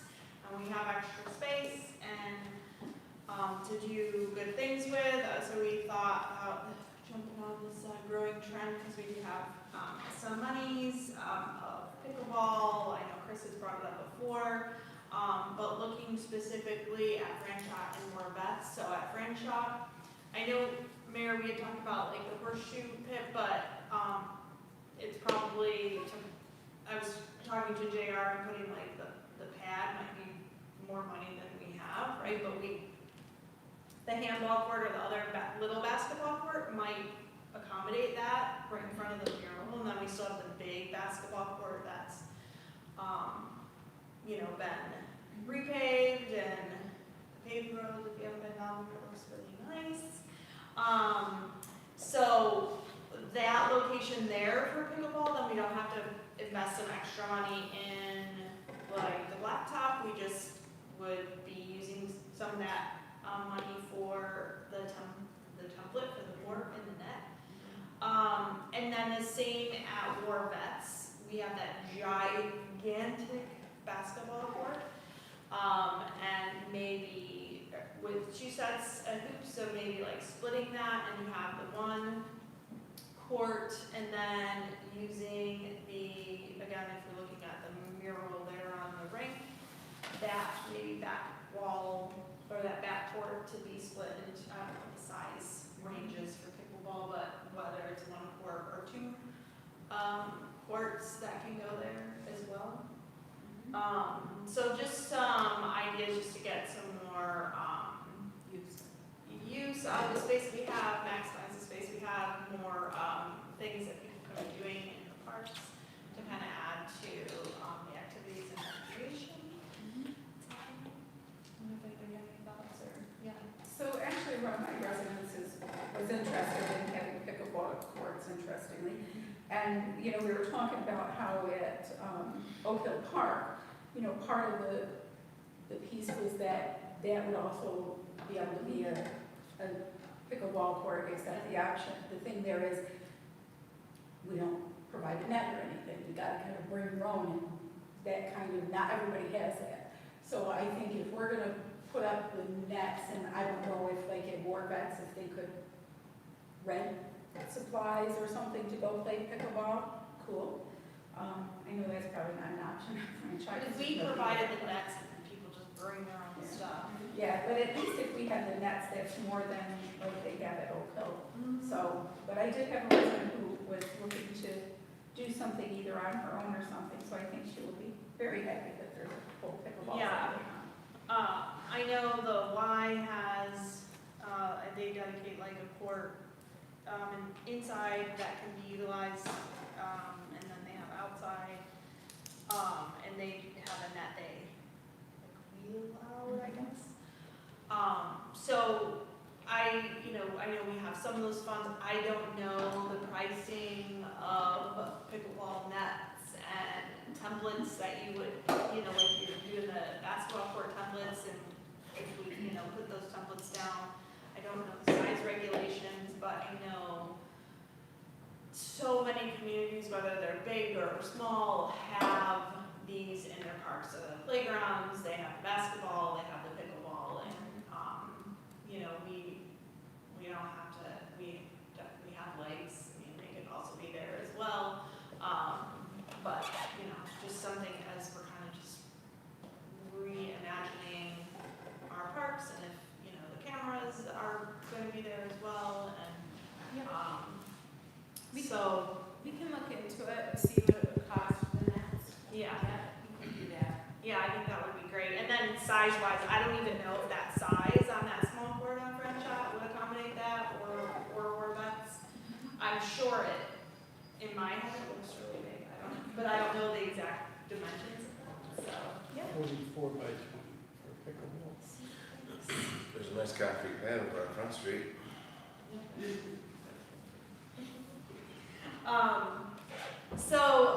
So if you guys could look into that, what the nets, if that size is accommodating, and if that is something that would work. Chris, I mean, just getting Chris's feedback, he was in there when we were talking about it. Any other thoughts on that? No, and I agree that Chris would know how much of that basketball court is kind of used on a regular basis, because he's down there. Yeah. And then, so unfinished business, so part of that discussion also, on French Park was the pavilion roofs, which, if you've been down there, are kinda in bad shape. I know we used the pavilion, a couple weeks ago for a party, and, with the rain and things, it was an issue as well. So, the mayor had requested that we utilize some funding that we have to replace the roofs. I know they're getting some quotes and prevailing wages, and so forth. I don't know if you want to talk more about that. Yep, exactly that. We know that there's a problem, one definitely leaks, and we rent that, so we have to address that issue. So that's where we're at. We're trying to get quotes, making sure that they're prevailing wages, all of that, and I guess when we finally come up with a conclusion, then hopefully we can be able to use that funding, which will come back to you at that point. So in terms of that, can we also, I don't think we've expended any of the dollars from the Mignano fund, but maybe we could. Yeah, we haven't, so that's possible. We could also use it. And I know and then also I guess how much we have and I'm not necessarily suggesting we utilize this, but it would be good for us to know how much we have left in the franchise park, because it was 50,000. We still have 50,000, okay. Well, there you go. We did seal, you know, the basketball courts and, you know, I let them know that that would be part of where the funding will be coming from, so we're making progress, but like you said, I think the road in has been a huge success. I mean, obviously it was something we just had to do, but I can tell you everyone has been very happy that finally was taken care of. So, And then you said you were waiting for templates for the court. yes, the stencils for And it. will you replace like the hoops or like paint the We will. We have a tree that we need to trim, and so we'll be getting on that. Yeah, we're definitely trying to do all the little things that we need to do to keep up on the maintenance and. Yeah, that tree by the mural there comes Yes. all the way Yes. to the ground. Trees have almost. grown tremendously, like in this last 8 months, 9 months, you know, so we'll get on that. And we have, there are at least 2 dead trees Yeah. there. One which is real near the children's playground area. And then there's another one kind of way over on the other side by more towards that. But the one by the children's area, play area, is probably most concerning because that is needs to be prioritized, I think, for removal, safety-wise. Agreed. Are there 2 pavilions there? Yes. Are you looking at doing both roofs? Yes, they're both not in good shape. One's more, you know, one has a definite leak and the other one is potentially gonna be in the same. I couldn't remember there were 2 pavilions there either. Yeah, I there's remember a the bigger one. one near the I know, police it was station. much like you, I was like, And one thing I just want, just as we're talking about Franchot Park, so, you know, the common practice is when you rent the park, you get or rent the pavilion, you get the keys to the restroom. And so when we, actually went back to back 2 events there a couple weekends ago and, had the keys to the restrooms. The restrooms were filled with stuff. I mean, they were. Stock, your supplies you mean, or? No, well, for lack of a better word, feces. Okay. And they were unclean, like so much that I brought my camper the next day so Okay. people could use the restroom. So just to, because if people are paying money to rent those out Yes. and we're specifically locking them so people who rent the pavilions can utilize them, then I feel that they should be extra clean. Now, I don't know the process of that, but just so you know in case. Was it a weekend? Yeah, it was the weekend and they were rented on Saturday and Sunday. What- We're getting the keys to the restroom. Okay. So So what time did the rental start, just so I have an idea? I mean, you rent it, you have it the whole day. And you got there a little bit later in the day, or, because I'm thinking if we unlock them at 7, which is when we should be unlocking them, that might give us an idea as to when. I mean, we were there setting up and the one day the party was like 12 to 6 and the other day the party was like 1 to 6. Okay, because when they probably, do you get keys to unlock it? Yeah, you pick them up during the week. Okay, all right. And that, they have several sets, because you pick them up like on Wednesday or Thursday, and then you I'll look return into back for your party. Just, if they're locked the whole time, because the franchise ones are, right? So. When did that happen, right? Yeah. Well, yeah, so I'm just saying, was it the previous party that rented it and it didn't get clean? And so if people are paying money, and they know they're gonna have a clean restroom, and that would be an expectation. Absolutely. Yep, I would check into that, yes. Okay, so the splash pad, update. Mayor? So we have met, obviously, with CPL, and it is unacceptable. The finished product or the almost finished product, completely unacceptable. We let CPL know. We were in that meeting together. The fact is they had to go in and evaluate it so we could start setting the course of how we're going to make this correction. And I'll let Jim take it from there. we have definitely been on. Yes, so CPL has provided a revised and much more detailed punch list for the physical part of the problem, and they also assembled a letter which has been put on our letterhead and sent to the contractor, which starts the legal end of potentially pulling financing from the contractor's bond to correct the failures in the construction. That is currently a process that's working its way along. And of course that's going to become a very sticky wicket. The bond company doesn't want to pay us, the contractor doesn't want us to pull their bond. So right now, we don't really have any more of an update on that. That letter has gone out, and other parties are working with it. at the Can we moment. disclose like what the response time is? Do you want to? I believe it was 30 days. There was a notice of intention to declare default. We had to provide a punch list. I think as I was coming in, Tim had said that. We had to come up with a list of items that we feel put them into default. They have a cure time. It was 30 days to the best of my recollection. I think that's right. If that time runs and the issues are not cured, we don't anticipate them curing those items at all or within 30 days, we can then declare default. So what's going to happen? Is it the concrete, the pad, so that everything's going to be removed and redone? Not everything, but it looks like there will be a substantial amount of removal and new concrete poured. And there's one potential leaky pipe that if we're gonna take the concrete out, we'll be able to address that. Jennifer, could we share a copy of that letter with the elder?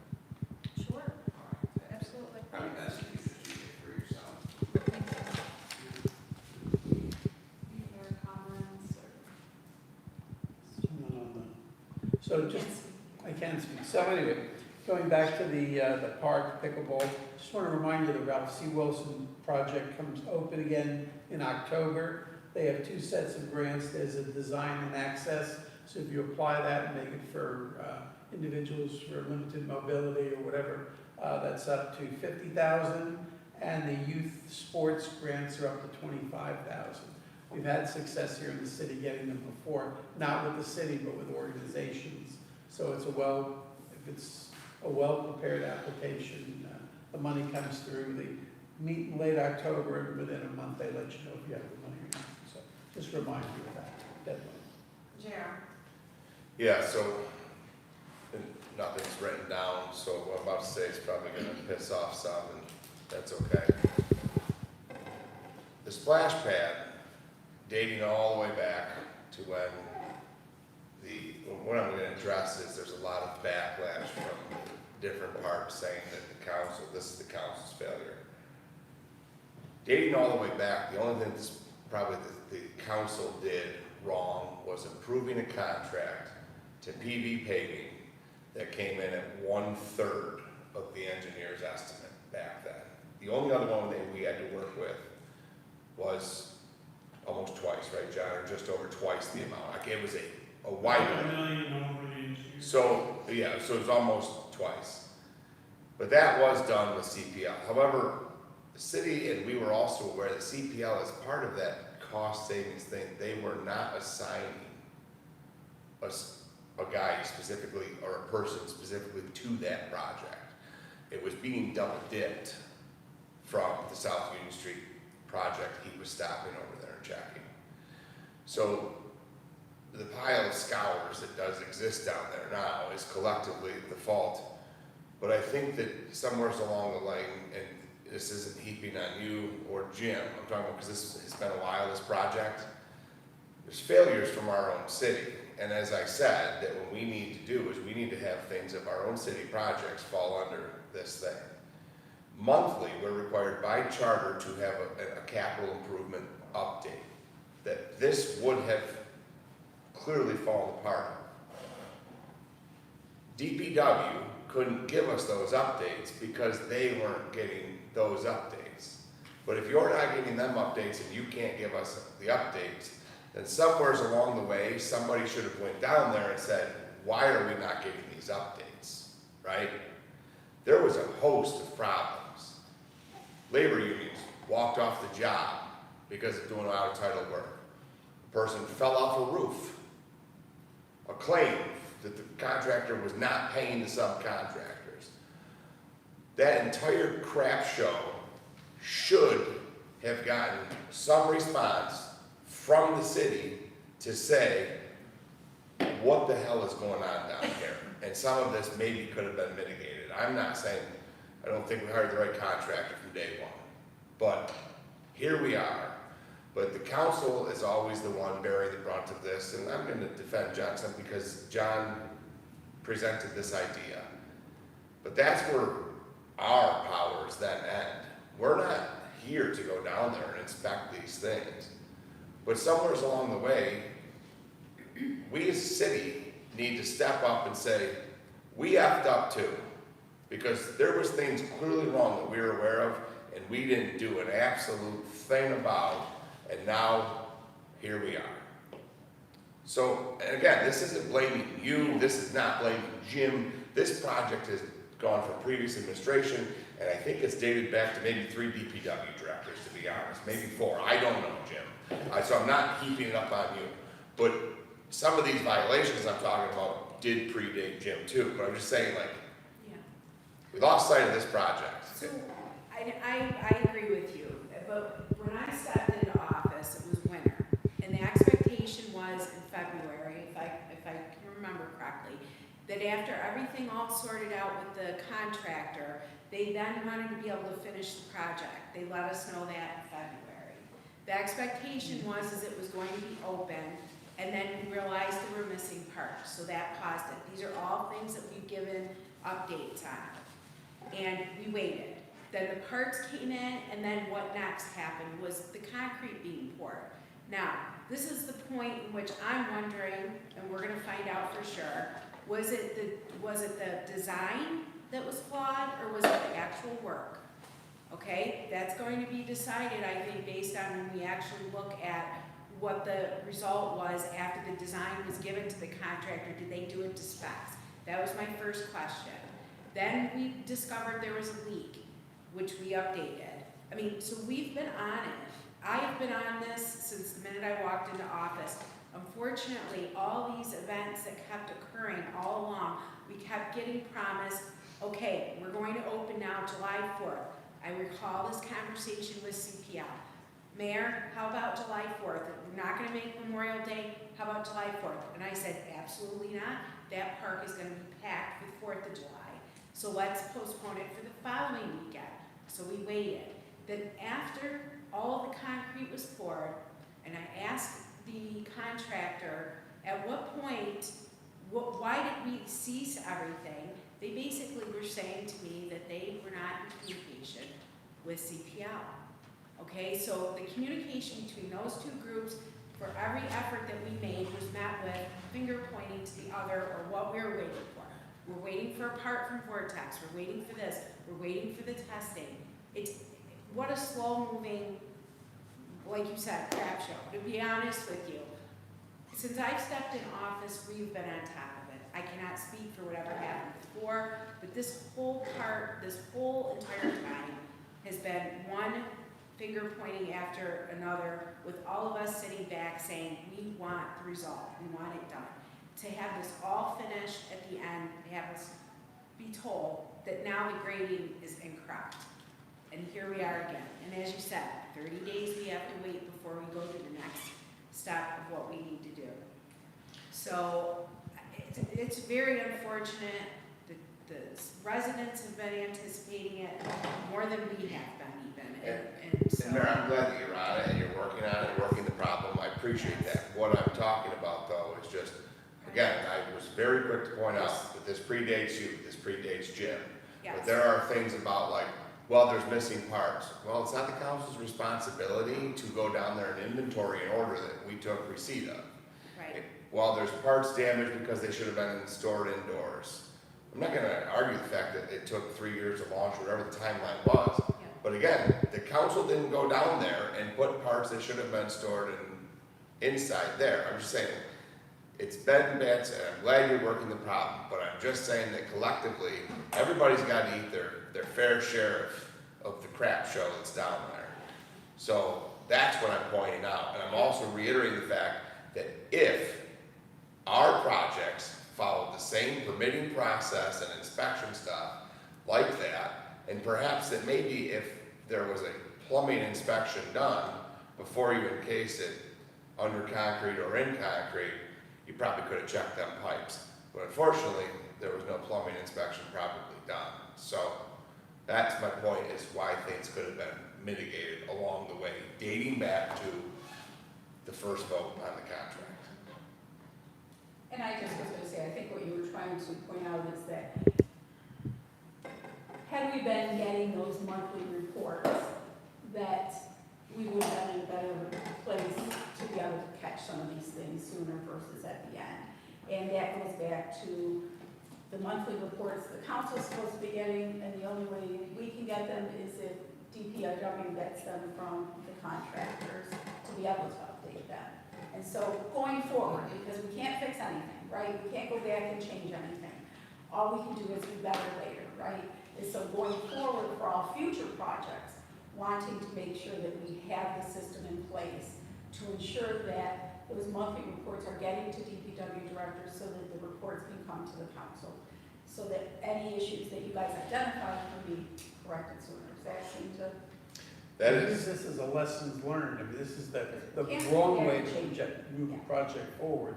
But if we take that and move forward and correct them, we should have a better outcome. So I don't know, as far as like, I know you're waiting the 30 days, I don't know what has to come to the council after that. I assume if whatever, if they're in default, Legalities, move forward, yeah. So you'll just kind of keep us up to date and in the next step. 30 days, we could put it off for, because in 30 days we'll know something. Yeah. So could we just put it back on for? it would be coming back on under the capital improvement Yeah. project, updates every 30 days as it is. So So 30 days for that. Jonathan. And then, 2 weeks for the pickleball? Yeah, We'll we'll measure, measure. you want me to just do that in 30 days? Yeah, we'll get an idea of what the cost would be, what the, size is, all that. Okay. We'll work on that. really quick, Jim, it's not this committee, but I forgot to ask our public safety, is that Jennifer, can you schedule that way? You hear me asking, we need the salt shed back on there because you're about to take, winter's around the corner, and I know that we had a project that we were gonna kind of do in-house. So I'd like to get that update for that next public safety committee. That was the youth and rec committee. I said, I know it's not on this committee yet. So we know what JR says no. Okay, so, no committee reports, motion to adjourn. Second.